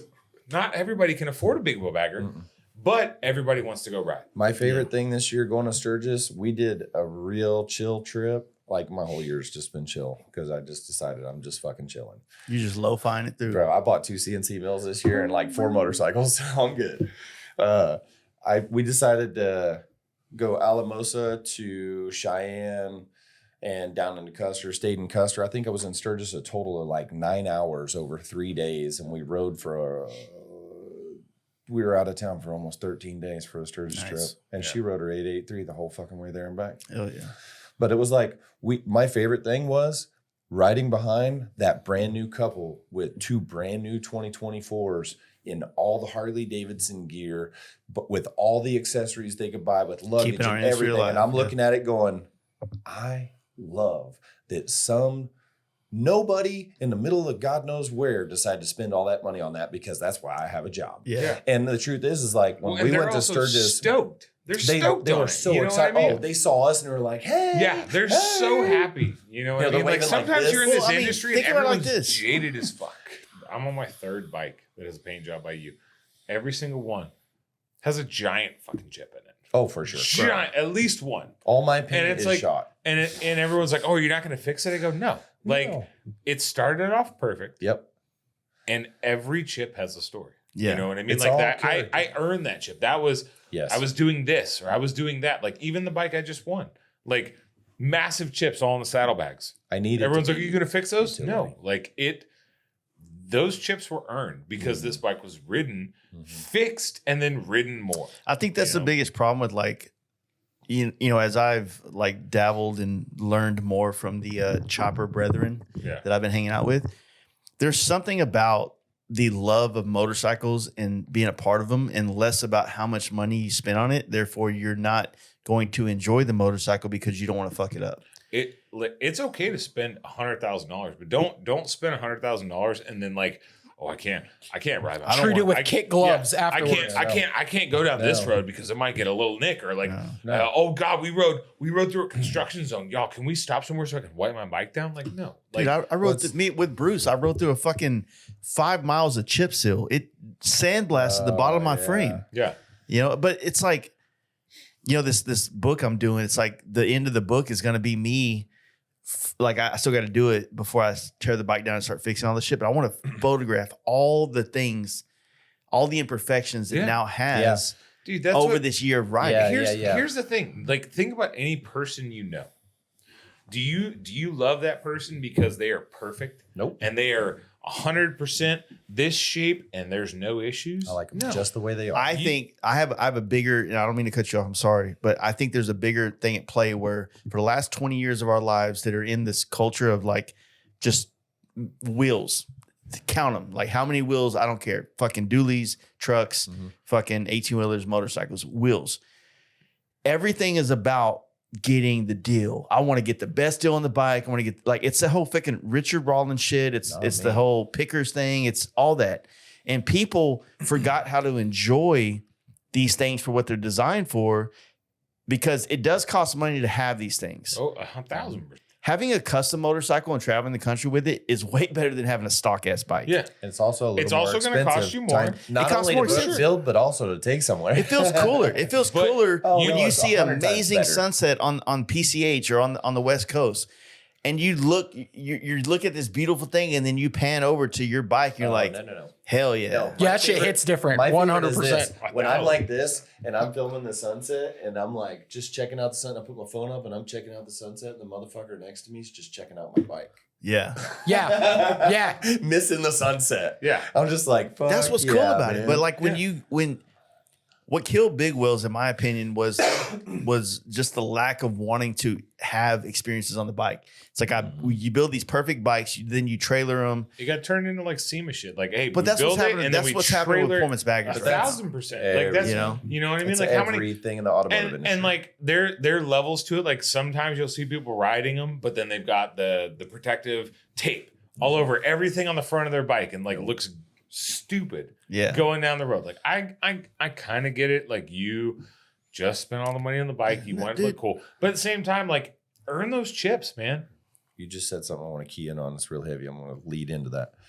Experience is key for me. So I live my life primarily A quarter mile Quarter time. mile time.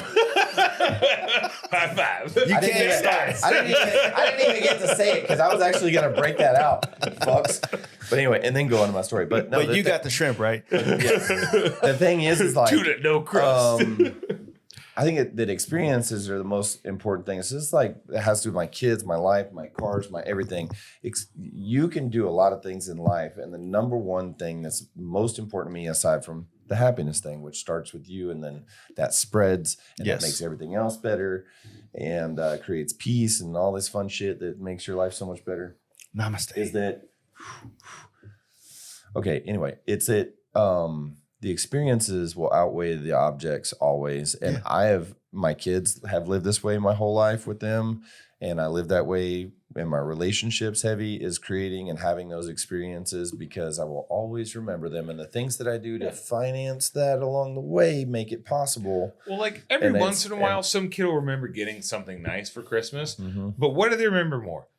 Remember that one time we Uncle went John tripped we over went to your this Nerf road gun? trip to so-and-so's house, and we had a breakdown, and Dad was pissed and Mom was cursing him out on the side of the road. But like we made it there and we had fun, you know, this entire trip, you know, like both of us could have been like grumpy assholes for sure. You know what I mean? Like, oh, we won these bikes, and like it didn't go as perfect. It was not a perfect transition, but we treated it as like, you know what? Like, it kind of is what it is. This will make the experience. Yes, were we disappointed in some things, how they turned out? 100%. Yeah. You know what I mean?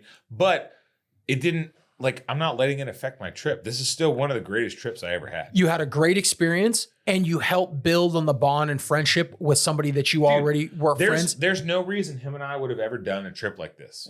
Ever. Yeah. We've known each other, but like, we don't go to the same events. We don't travel with the same people. There's no reason we would have taken a 2,000 mile trip together. Where the Coleman's at? There's none. I was wondering. It's like, No, where'd it's you fine. get that? No, I live. You know, I but gotta make it. that's what makes it fun. Is that like it was? Yeah, we dealt with like adversity. All right, so we have enough time to do this now. So we got the trip. All right. We don't have time. But at the same time, like you got some shit coming up, and like, what's up? What do you got going? So like, let's Talk to him first. You know, this is more important.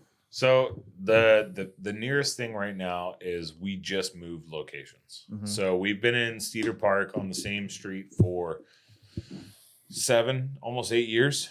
Yeah. And the city of Cedar Park came in a few months ago and basically shut me down. They were like, we've been getting complaints. Technically, You're gay. Yeah. You gotta leave. Technically, you're not zoned for the noise you're putting out. Yeah. It was,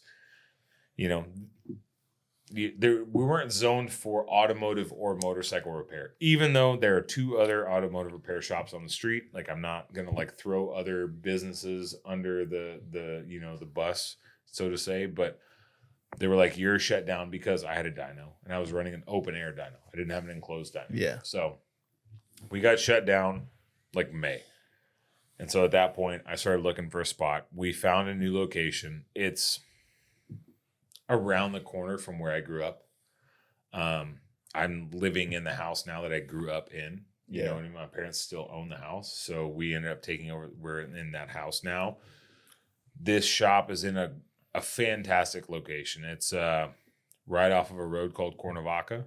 It's right by Lake Austin Drive. It's You should name drop right now. The people that live in my neighborhood where my shop is, we have, John Paul, who owned Patron, who owns Paul Mitchell Products.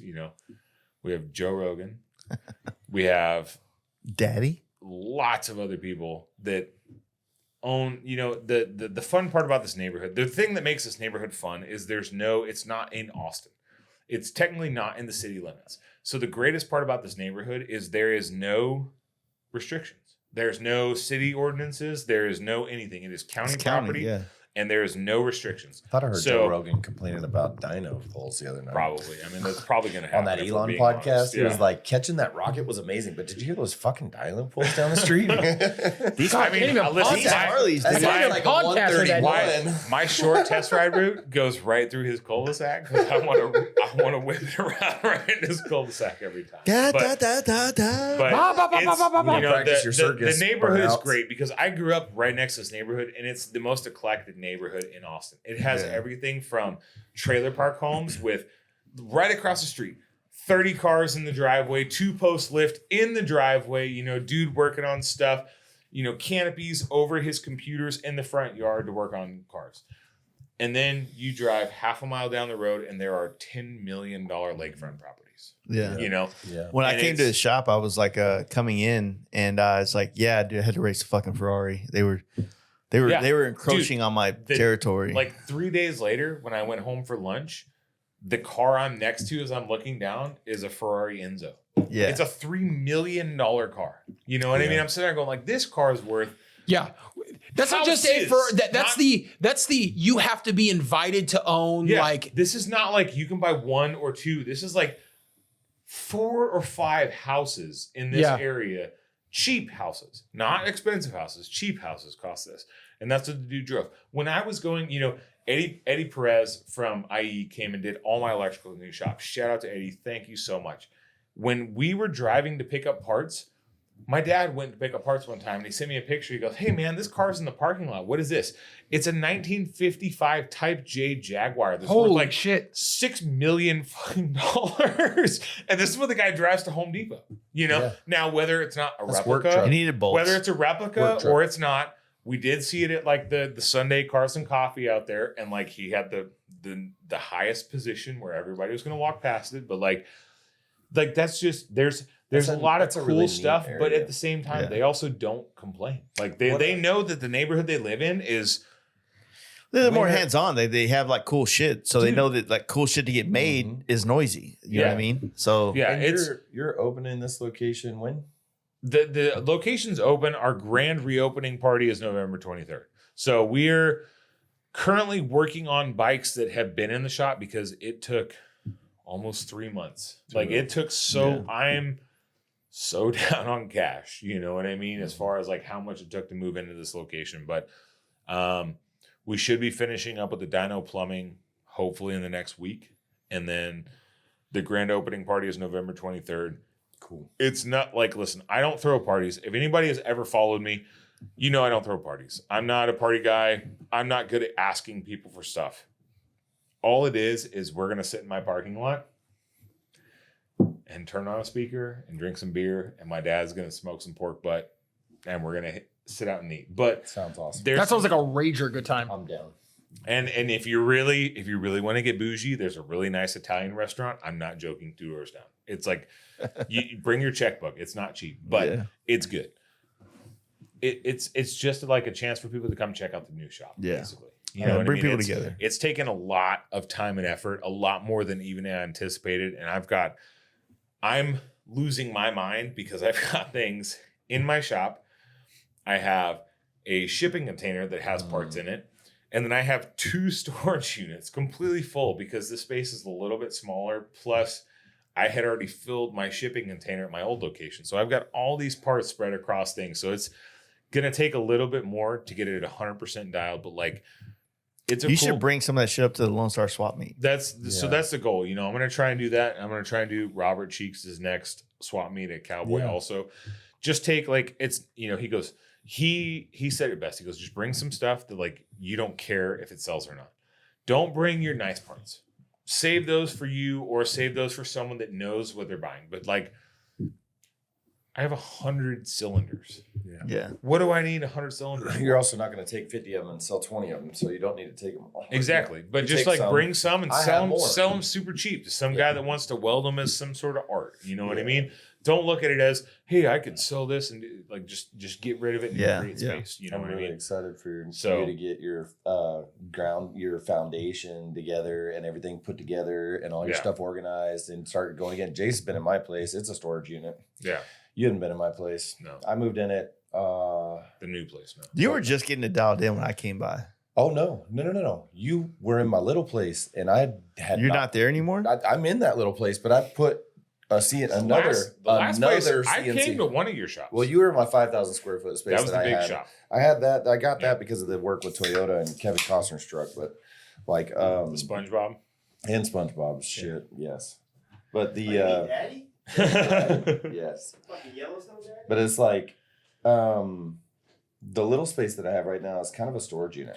Honestly, I say that because it's like I like the small spaces because it creates efficiency in storage. 100%. That's exactly And what I was going to say. you micro organize shit, which means that so if you get really used to being in 5,000 square feet, because my other shop You was fill it up like that. 20-foot ceilings, okay, and I've got like a 5x10 CNC plasma. I got 2 CNC mills. I've got slip roll, planishing hammer, bead roller, Yeah. 2 English wheels, freaking all this other shit. Just pull max, all this shit just adds up, okay. Yeah. A mill, a lathe, a 40-ton press. Which I if mean, it everybody's just keeps selling going. one, I need some of those things. But like, So, hit me up. But for like cheap or when work. I have all that stuff, I used to have 3,500 square foot in the flat Yeah.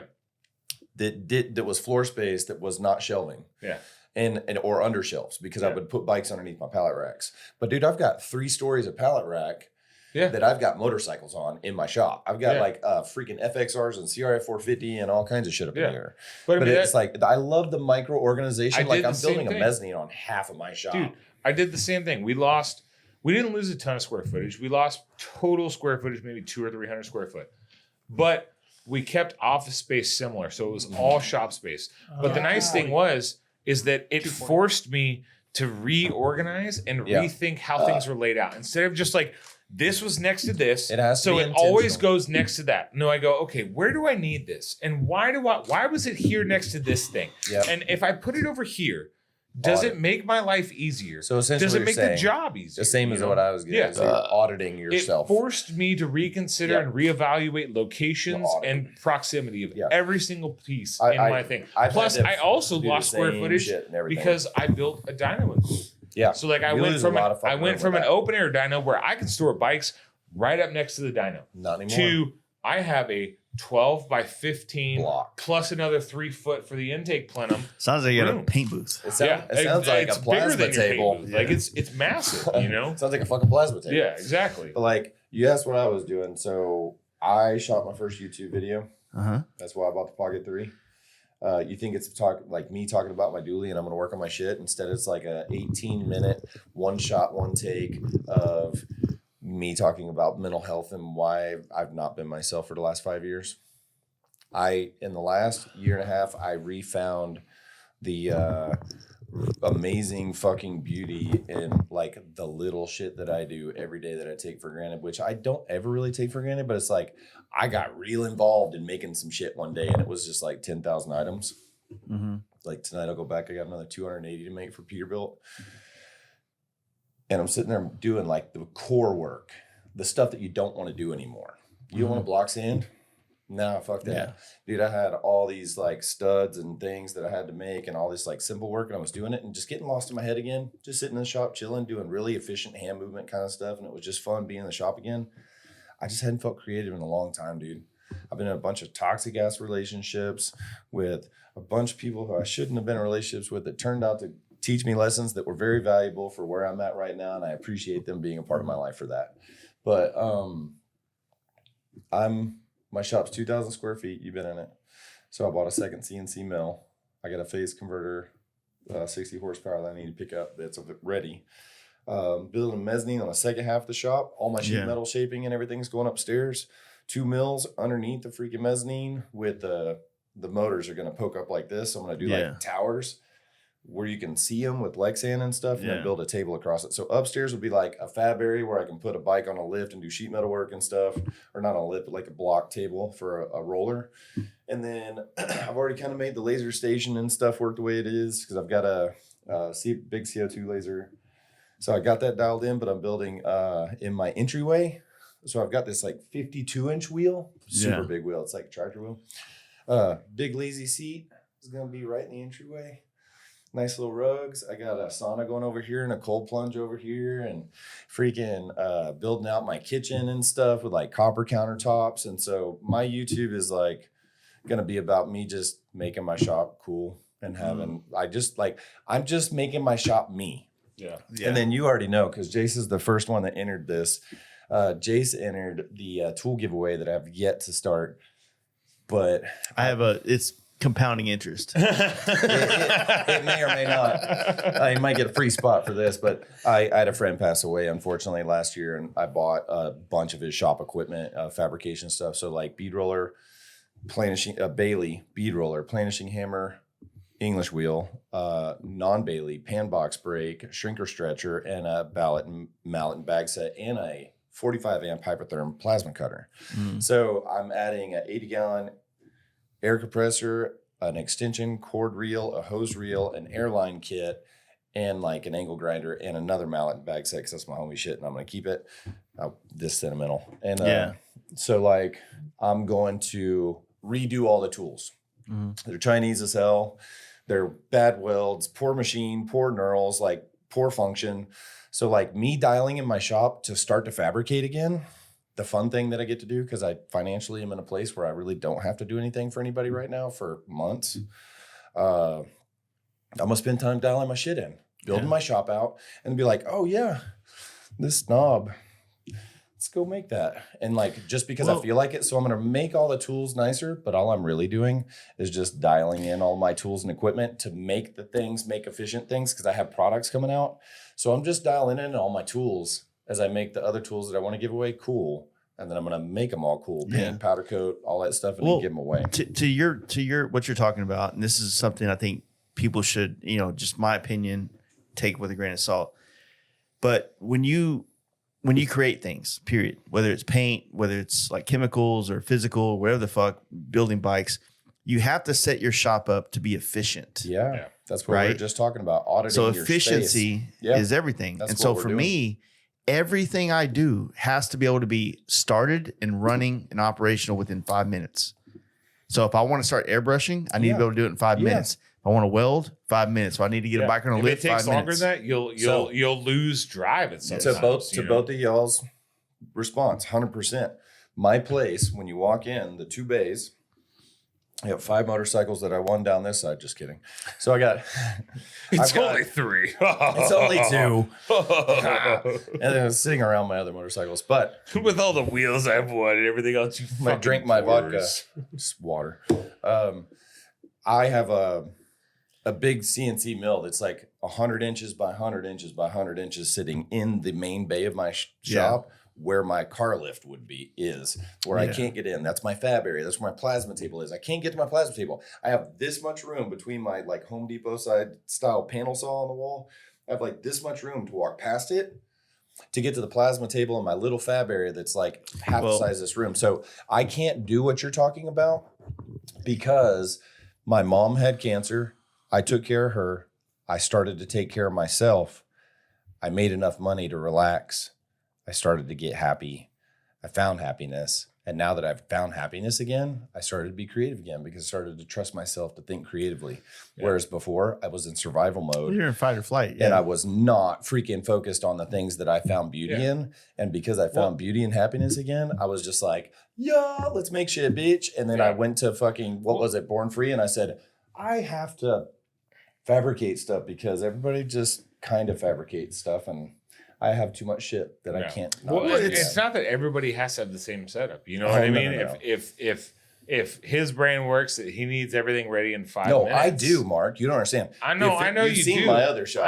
I know. You see it now. It's a storage. But that's why you said I'm going to spend time while I can right now. Yeah. Getting my shit dialed so that I can. So it's almost when you get all of my big equipment. Like I said, I had a 5,000 square foot shop with 3,500 square foot of flat. That was a big ass shop. So that you could walk up to any tool and do any job that tool could do right away. Well, you have to be methodical. Fast. You have to think about it like, when you think about fabricating, which I'm not an expert at all. I'm not even workflow. But you have to be, okay, what is the most common thing I'm going to have to do? Yes, no, and that's the thing you need to be fucking ready to go. Where it's workflow and priority placement. So I have a history in manufacturing. So like there was a point where we had these 10,000 pieces we had to make once a month.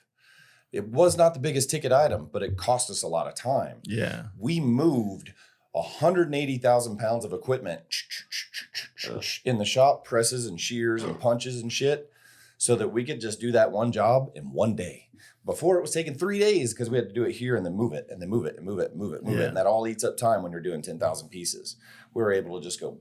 Yeah, you create place and purpose, and then it becomes priority placement for purpose, and then audit your space. Like he's saying, he's got a tight space now. I love the tight space, dude. I'm like, it makes you be more methodical. You got to be methodical about your stuff. It makes you think, like, why did I have this here? Mm-hmm. And like, could I move this into another location that allows me to be more efficient? Do I need a second one so that I can just stand here and go like this? Do I need to buy 2 so I have one here for this job, but a second one here for this job? I got like 4 fucking of those little hand brooms. We don't need an excuse to buy a tool. Or 5, or ask my wife. She knows. Dude, on our trip, we're like, let's buy the nice one because I'm gonna keep it and just leave it in my tool bag. Yeah, fucking second tools, third. And we're like, do we buy the like Harbor Freight, like Pittsburgh steel brand? Or do we buy the Icon? Like, let's just buy the Icon. Like either like Icon's a decent like travel Snap-on bag makes tool. it. Yeah. Snap-on makes it. They obviously copy Snap-ons like their packaging and everything else, but for a travel bag, like it's okay, So to recap real quick, because I know we're tight on time. He's got open house. What day? November 23rd. That's a new open party. It's a Saturday. We're also looking and doing some other fun things. Hit me up. You want to come? I've got hotel rooms that I've not paid for. You have to pay for them. Yes. But there's hotels close enough to where you can stay. we're gonna try and do some things that night. Maybe go get a dinner at the Italian next place. Maybe go ride downtown, have some fun. Italian. I'm gonna start a YouTube channel that's about really just me making things again. Yeah, I'm not trying to make money off of any of it because I really just want to inspire other fabricators to make shit. But it's not about fabrication. It's about like application of stuff, mindset, and like organization. Yeah, you know, like you're good friends with Garley, and I think what he's done recently is it's been good for his brand. Oh yeah. You know, like him getting out there and like finding something to make you want to be back in the shop. I mean, he's been doing this shit for fucking, longer than I have. Yep. Yeah. You know what I mean? So it's like finding a purpose. 23 years ago. I mean, I haven't known him 20 years. I think we connected in like 07 or 08 initially, but he just put that video out talking about the dirty tail that he had built. Mm-hmm. And the Sturgis or the gold one? When he wrecked it and it almost didn't go to Sturgis. And then not Sturgis, but SEMA. Yeah. And I mean, like that SEMA trip. Right? That SEMA trip was. I was out there with y'all. Wasn't with you, but I saw y'all out there because that was an experience. That was a transformative thing for me too. Because you've never been to SEMA yet. That was my second year going as an invited like painter. I have built shit for SEMA since 2000. Yeah, we call that the Procrastinator Super Bowl. I missed. So I missed my one opportunity. When we got back from SEMA, that's come with me next year. I'm going. We had so much like momentum and so much good positive energy coming from that. That's when we built the studio because that was 2019, and then we got back in fucking November, and I was hanging out here, and I was like, all right, well, I can either like we were about to start doing video podcasts, but I couldn't just put a video podcast in the fucking shop. I needed space. I was looking at places to rent to do a studio shop. You had all the East Texas guys come over here or something. Who came? No, I mean, Craig came, and we had a lot of people stop in and help, but it was a handful of people. But yeah, it was Hazmat Designs was here every day, and Sax. Sax was here every day. Yeah. And so we built this thing in like 2 months. This whole studio, the upstairs, the whole thing. We did. Adam made this sign out front. It's like so amazing. When I left the big shop, when I left Misfit, and I left with freaking like 4 freaking trucks and trailers worth of shit, and everybody thought the whole shop was moving. I bet Adam let me keep my plasma table and some other equipment in his shop and have it running and active and turned on the next day when we dropped it off. And so him having a plasma table available in his shop and him already having been around it at my shop, when you get around one, you learn real quick as a fabricator how valuable it is. And I've been running them for almost 20 years. Mm-hmm. He ended up having to buy one after I left and moved mine into my shop. He bought one right away. So he ended up doing this. But when he did that, he found a really cool table, works awesome. And his question to me was, what software do I use? And I said, the exact same software that I have, so that when I'm driving or talking to you on the phone, I don't even have to look at it and I can just talk you straight through it because I'm so familiar with it. And if you lock out your tools, I know exactly how to turn them back on so they show up, all that stuff, because for so long I've used the same software. And it's like $130. My man Devin over here is like the king of hey, what do you recommend? All right, I'm gonna do the opposite. You're gonna run that program now? I think I'm just gonna go with Final Cut. You have a Canon? I'm gonna do a Sony just cause. Adam's a badass when it comes to building stuff, man. I've always been super impressed. Talking about what we're doing, that's one of the things I want to start doing is making video content, longer form video content, because I'm not a short-winded person. I like to explain all the details. And so part of what we're gonna do with this bike is go through it and document everything. Mm-hmm. And show people hey, this is these are the things that happen. The brake lines have a 03 date code. They're 21 years old. Here's how you check your date code, and here's what you should replace them with. You know what I mean? So I'm gonna go through this bike. I think the first one, I kind of already started recording it, but we'll see how it looks. It's just the basics. What did we bring with the trip? We won these 2 bikes, both of us, sight unseen. We have no clue what's going wrong. What did we bring with us? How did we prepare? What tools did we bring? For the unknown. What equipment did we bring? What did we use? What didn't we use? And there's very little that we didn't use. But and then what do you do when you don't have what you brought? Yeah. And how do you manage that if you're an enthusiast? Obviously, the answer is immediately a dealership. But to also say like guide them into the safe zone of understanding how to ask the right questions so you don't get screwed by the dealership. I don't want to be an asshole here, but it's easy to have big aspirations when it comes to making videos, and me and Devin will tell you because we talked about it for a whole year. Oh yeah. The thing is like, and Devin will tell you this. It's like my advice to him was don't overcomplicate it and just fucking put it out there. Dude, but that's my reason why I don't put shit out because I overcomplicate it. Mine is I already said it. I'm gonna do a once a week, single one shot, one take. Look, and that's it. This podcast, Pocket 3.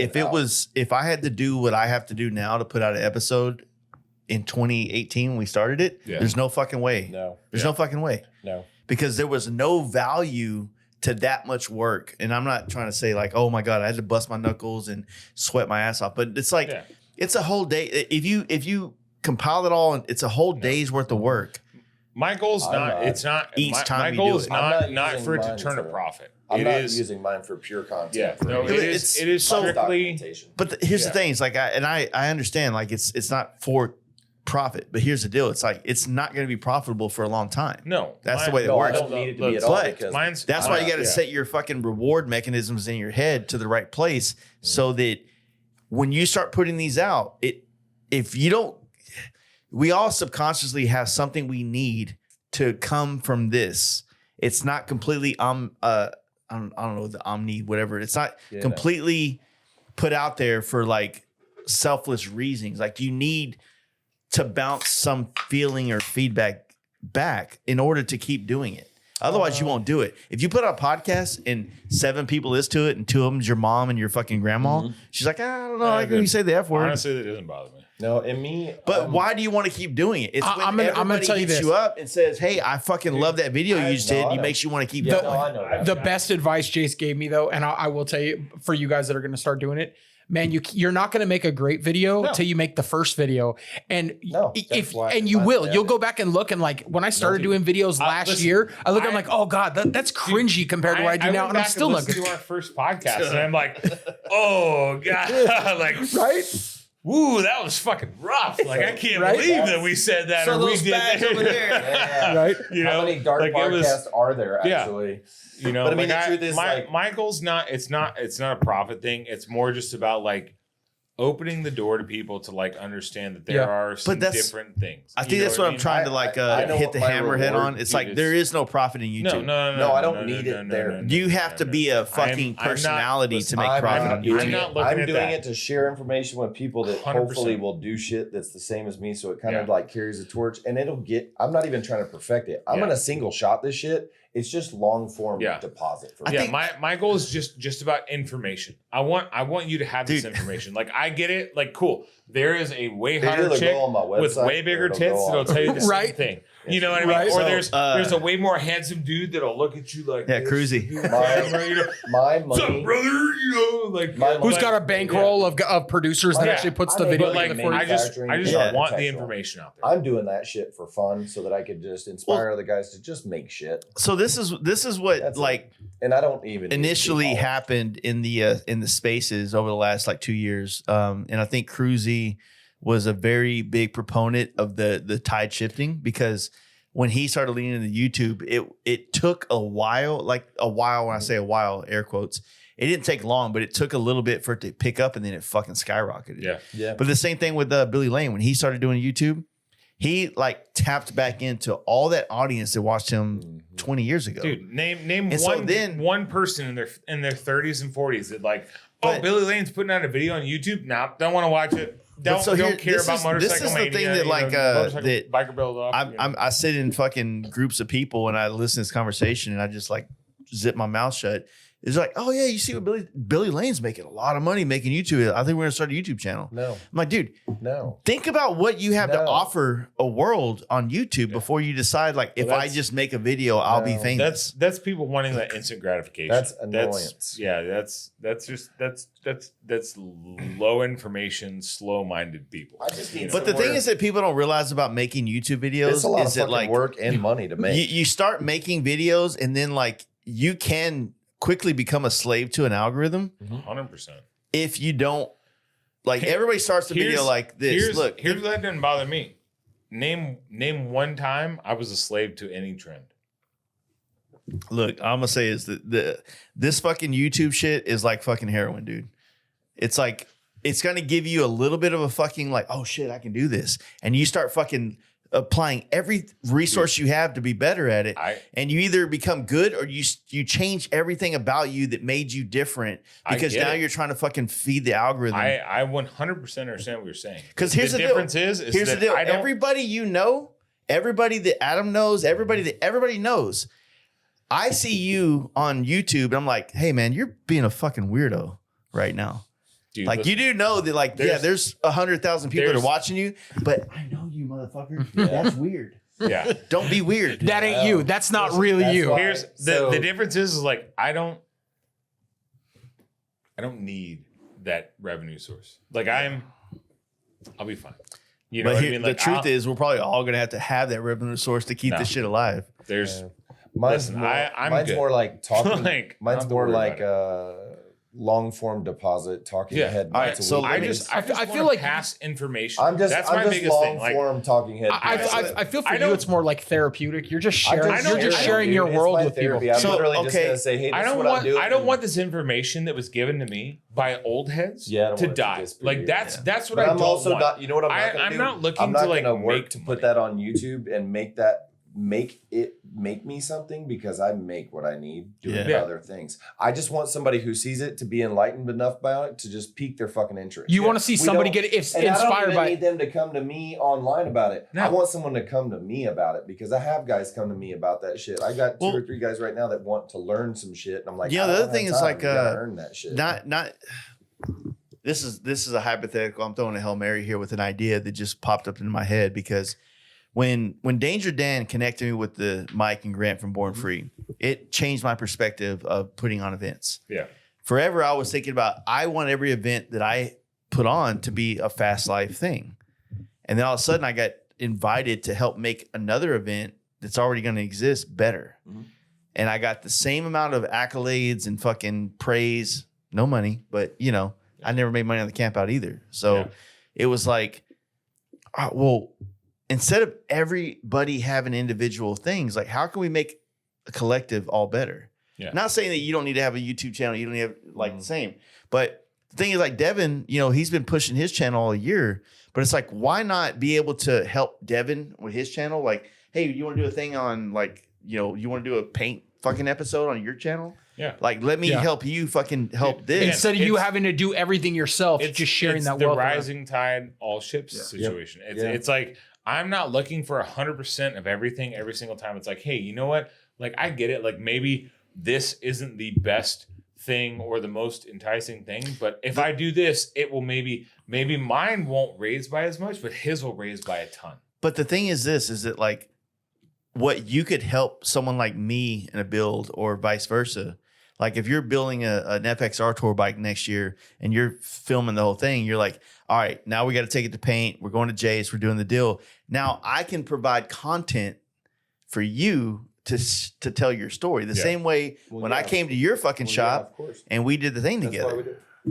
So it's like, it's not about to me, all this content shit, like podcasts aside, because the podcast is just like the magazine. We were talking about it before we went live earlier. Without you guys, this thing doesn't exist.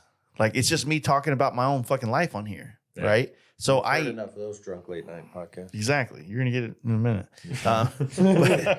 But you that's what it is. But the point is, it's like a collective that everybody comes together and it tells this bigger. It's not about putting yourself before other people. It's about everybody coming up together. Mm-hmm. Like my favorite thing is watching other people succeed.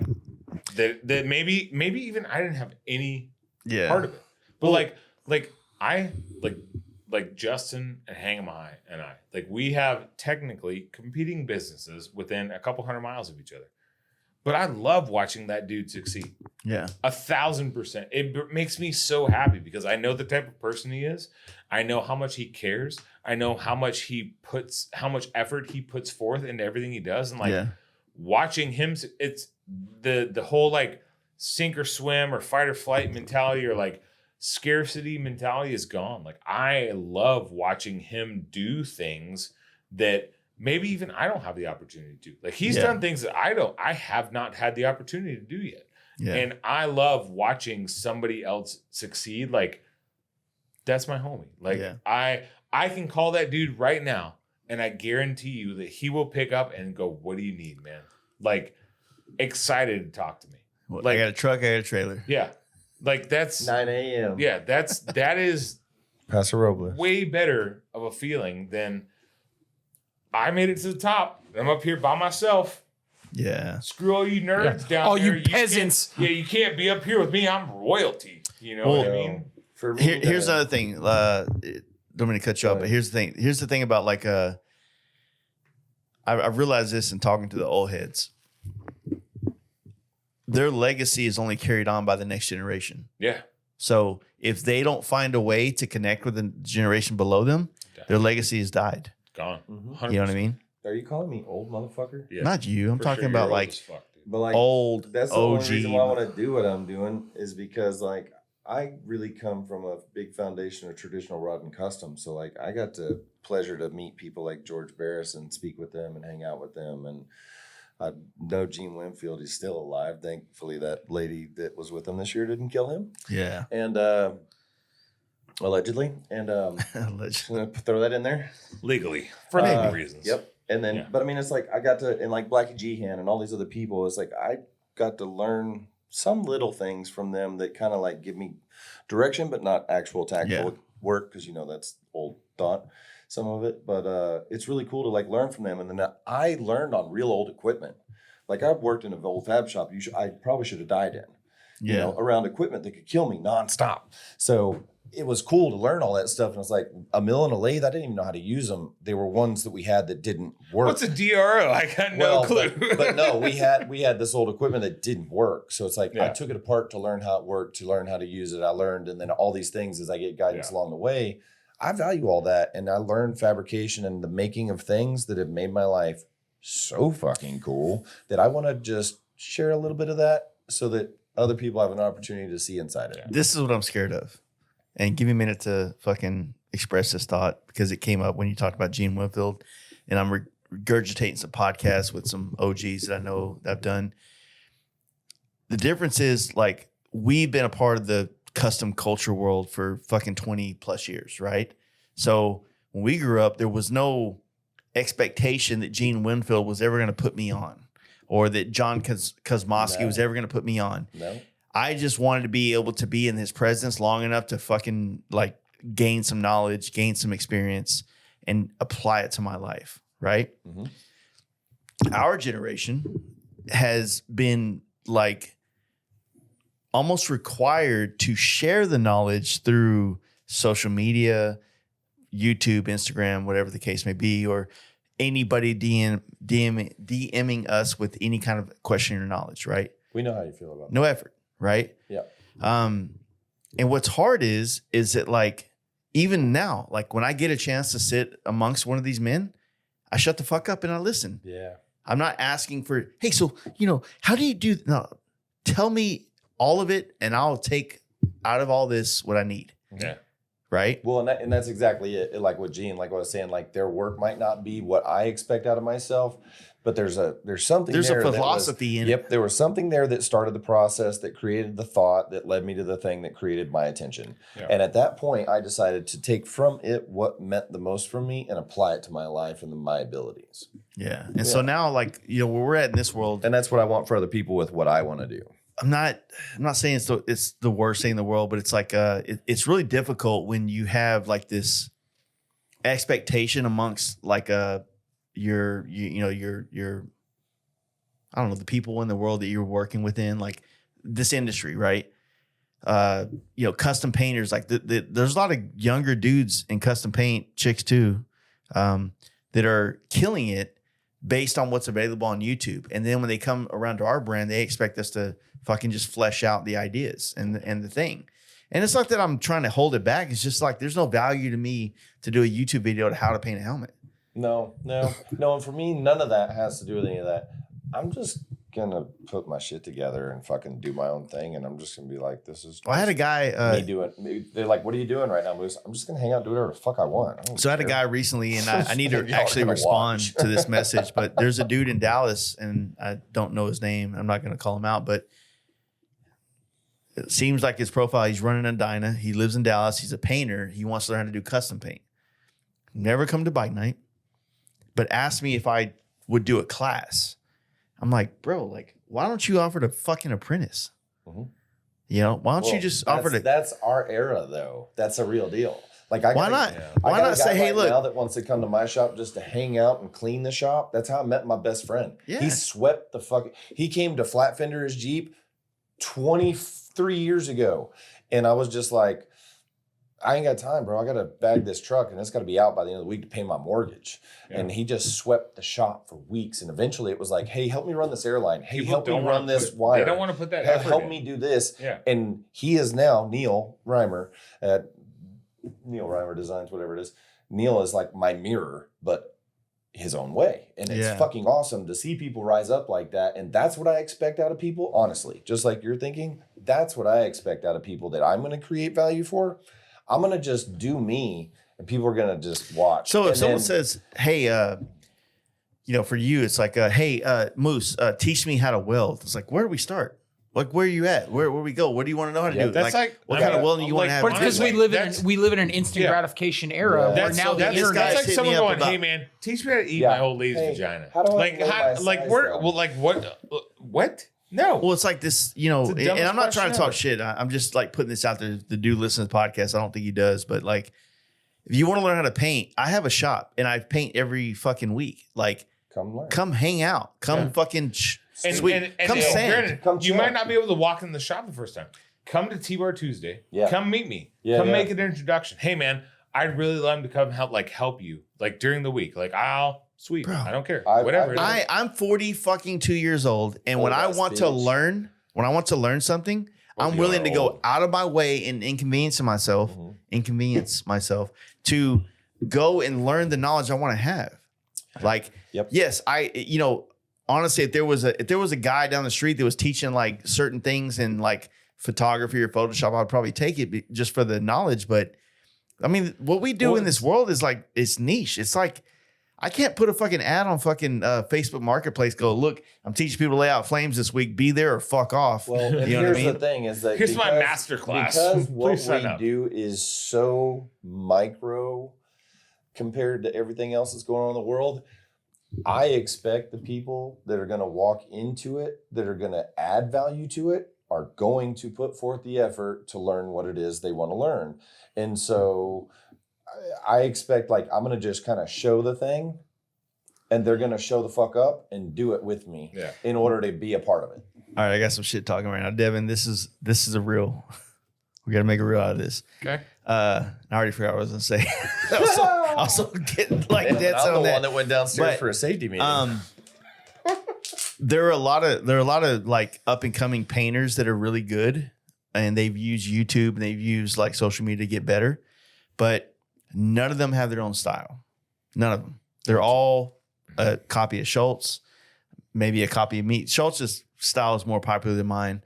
More people copy that. Even a copy of Jeremy. I've seen plenty Jeremy's of people copy Jeremy. So that's not true. I saw the bike at Lone Star. That was the wish.com version of the bike. But the thing is that like everybody wants to, like, all these kids, all these YouTubers, all these up and coming painters, they're good at reels on Instagram, and they're good at making paint jobs look good on Instagram. But here's the thing. There's also guys that are good at making tire changes look good on YouTube and Instagram. That's so boring. But listen, I'm not gonna lie. I've been sucked into the tire doctor videos at like 2:00 in the morning. You're like, oh, show me how to change this semi-truck tire doctor. You know, like, it happens. I'm not gonna lie. It happens. Mark, you don't know anything about watching 45 minutes of horse farrier videos. Yeah. Like, What the fuck is in that Where they horse lose system? me is when they wear the outfits. Superheroes lose me. I'm not a Marvel guy. Ironically, It's I because did they just gotta buy fucking do that shit. But the tire point, machine what I'm and trying to belts. get at is it like you can make content interesting. You can. There's literally whole channels devoted. Okay. Get ready with I'm gonna me. go back to what who Jason was cares saying about earlier. what makeup you're wearing? I think nobody cares. Nobody gives a shit. You know. I live my life this way right now, Quarter and I'm mile so time. happy because Same thing. I am creating an expectation for burden based on what my expectancy to receive is. And so if I, just like you said, absolutely. So like, I'm going to do the work that provides me the life that I want to live, and I want to experience the time and energy with the people, places, and things that I want to experience them with. So in order to get there, I got to say, okay, if I want to get right here, how did I get right here? I'm gonna look at that one step behind it. I'm gonna say, okay, I'm gonna step right here and take a look at that and say, what did I do right before I got there? And then I'm gonna take one more step back and I'm gonna keep doing that shit until I get right back to where I'm at. I'm gonna say, okay, that's a path. We're gonna course correct. Yeah. But that makes me feel really comfortable about my burden of equity. And so like that's gonna provide a space where I get to operate in a healthy place and feel real good about myself and the time I dedicate to my craft, my time, my energy, my people, my community, my everything, my all-in expenses, okay? So my budget's fully spent, but I'm making sure that when I do this, that chunk of fucking expenses is like this big for my effort put out. And all of this shit over here is me equity. living my fucking life and enjoying it and being a part of something that means my mental health and my relationships and everything else is gonna be fucking amazing. And I'm trying to do that more than anything else. So like when I say I'm going to create content, bro, I literally just picked up that bitch for 18 minutes and talked to it. And I said, I'm just going to dump that shit. And it is what it is.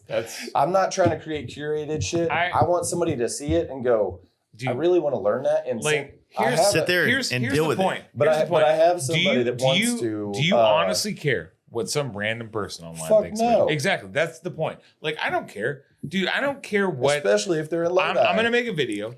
And guess what? I'm going to make a video. And like, you do whatever you want. You want to call me fat? Cool. You know what? My wife still loves it. It's all good. Yeah.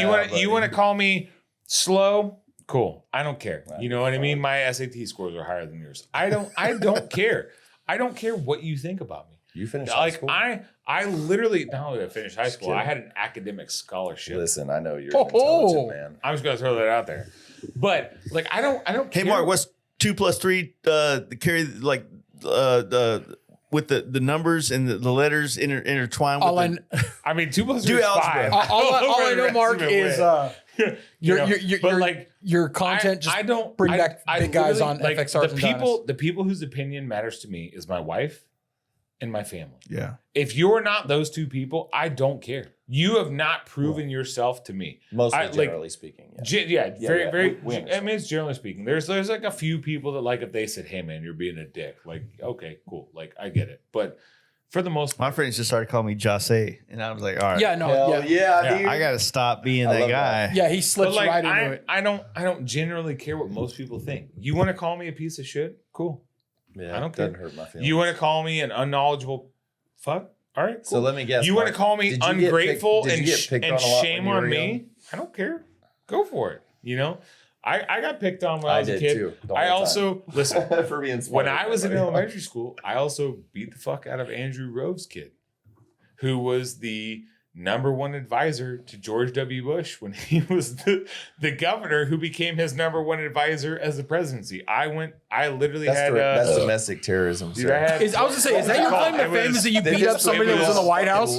I had in school detention because this kid threw rocks at my friend, and so I punched him in the face.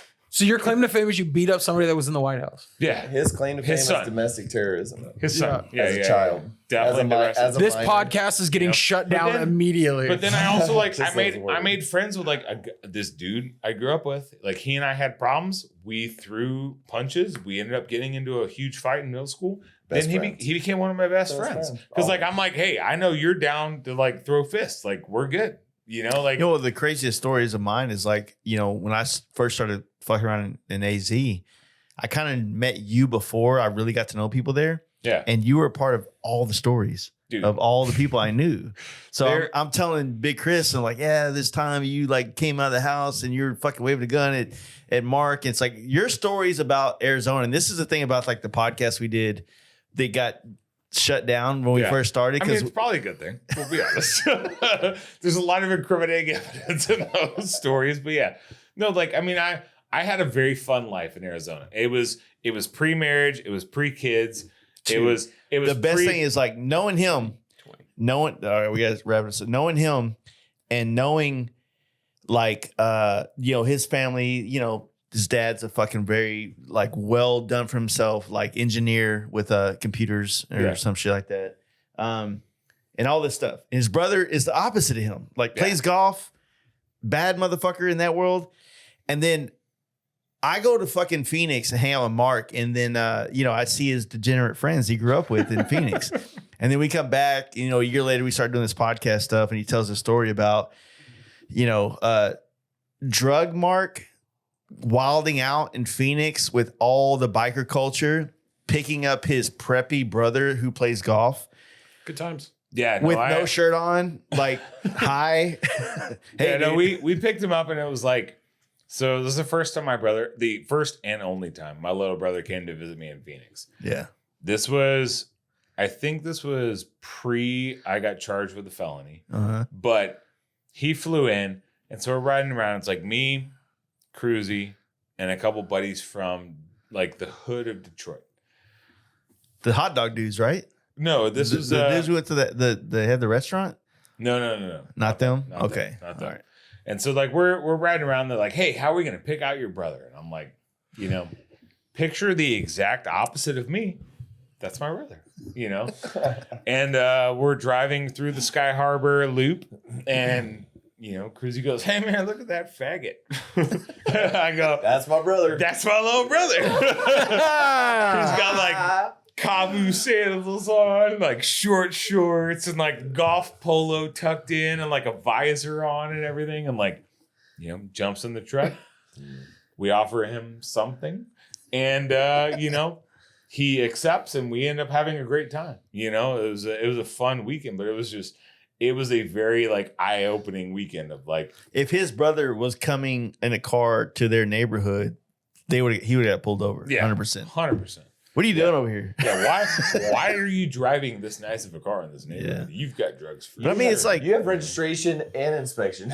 Yeah, that trip, I think there was a cop that like instant red. I was getting potentially getting arrested for. It was like, oh, I could take you to jail for like 30 years, and I'm like, I just like started like, blah, like, hey man, like I'm sorry, I'm I work security at a club, like I apologize, I'm sorry I broke the law, like I get it, I understand, I deserve it. You do whatever you want, I'll respect your authority, no problem. And I was looking at like speeding, no registration, handlebars over my shoulders, noise ordinance violation, and no turn signals or something like that. And I'm just like, yeah, man, whatever. You're gonna take me to jail for 30 years? I work security. What'd you have in your pockets? Well, yeah, that was what he did know is what I had in my pockets. Yeah. But, I'm just like, yeah, dude, whatever you want, sir? Whatever you want, it's your call. I trust you and I respect your authority. Often. And that dude was like, yeah, you know what? I'll give you a warning. We're good. I pushed that bike off the side of the road. I had my little brother driving me home. I was like, why am I driving you home? I go, don't worry about it. Let's go get the truck and trailer. We're going to get out of here. This episode is going to be the 399th episode of this podcast. So I appreciate insane. Dude. Kudos to you. That's a lot of work, dude. It doesn't feel like work, but it feels like it's a journey. I mean, I remember the first episode you were on. I remember you were a big part of like the beginning of this podcast, you and Mike.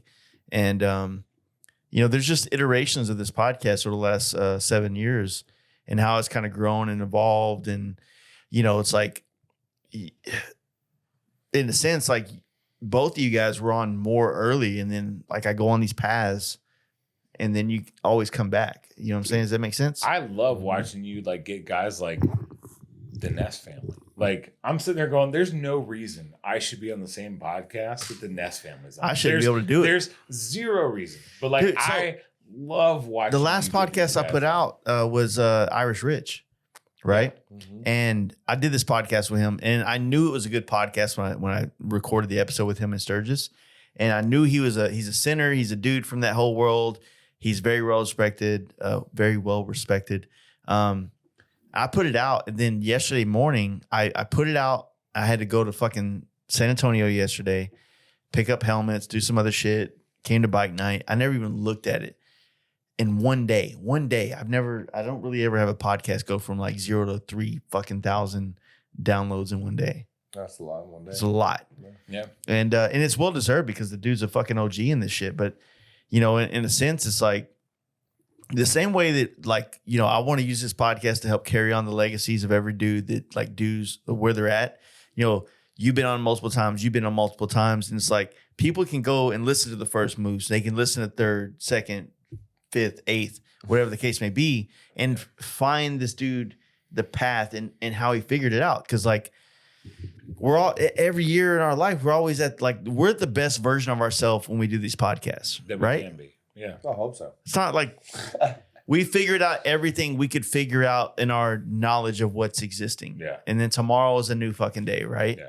And then you know, like that's what it is. And so, you know, being able to do this for years and like see the flow of everybody else, like, you know, being a big part of like a friend of yours and seeing you open the very first Texas performance at the small shop with the little fucking, Yeah. you know, little bitty fucking place, you know, like how are you doing all this? You know what I'm saying? Yeah. And like, I mean, my wife always asks me, she's like, how'd you get so many followers? And like, I have nothing compared to most people. And I go, the only reason people follow me is because of Jace. Like dude, the when we first met, I remember pulling up to you at the gas station. Dude, I fucking dogged you so hard in the gas station. I pull up and I'm like, look at this gay ass dyno that's all painted up. This dude's a total loser. Probably got a small dick. You know what I mean? Like, well, I do have a small all dick, this stuff. And then ended up being the guy that we were meeting. And you pushed me to like my number one goal. I did not care what something looked like. Yeah. I had zero. I did not give a zero thought in my mind as to like the finish or the completion. My goal was, does it work? And like you pushed me to like start caring to where like now I look at my bikes and I'm like, damn, like my bikes, like this bolt doesn't match the rest of my bolts. Yeah. 2017, 2016 Mark would not have cared if like not even close to cared. To where now I'm like, damn, dude, like I really got to like fix that bolt. That one bolt really bugs me that it's not the same as everything else. Well, it's the same thing for me though. Like everybody I've met in this space has made me up my fucking standards. And so that's the point. It's like that makes you want to elevate. You never, you know, when people say this is the thing I love, and one of my best friends told me this last year, and we're not friends anymore, but he said, I'm who I am and I've always been this way and I'm not going to change. I'm like, fuck, man. Like dude, that's the worst thing you could ever say about yourself. No shit. That's a sign of low self-love. Yeah. I'm not against changing, but the thing is, like, I am who I am, and I'm not going to change. Well, you have to understand for someone else. I'm going to change to better myself and to better my family. But just because Joe Schmo says that I need to change, I don't care who Joe. Well, the thing is that like the concept of change is the most uncomfortable feeling that people have. Super uncomfortable. Right? You have to admit that you did something wrong.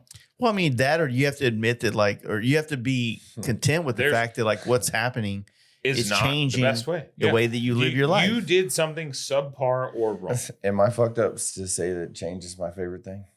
Well, the thing is, like, people that enjoy change. I love adversity. I love change. I love fucking up and finding out. I love the world finding out. Yeah, I love the world falling apart because it provides me an opportunity to grow. My favorite, like, I struggle a lot internally because, like, my favorite thing is finding out I made a mistake, but then figuring out how I can never make that mistake again. Yeah, like initially, it is a gut-wrenching feeling where I don't eat for days and I feel sick to my stomach and I'm like, I cannot believe that this happened. But then I find a solution or a process or whatever that prevents that from happening ever again. And it's like that feeling happened once and never again. You know. 8:30. All right. Sayonara. Join. Make it work and find another route. Always have a way to make it work and find another route.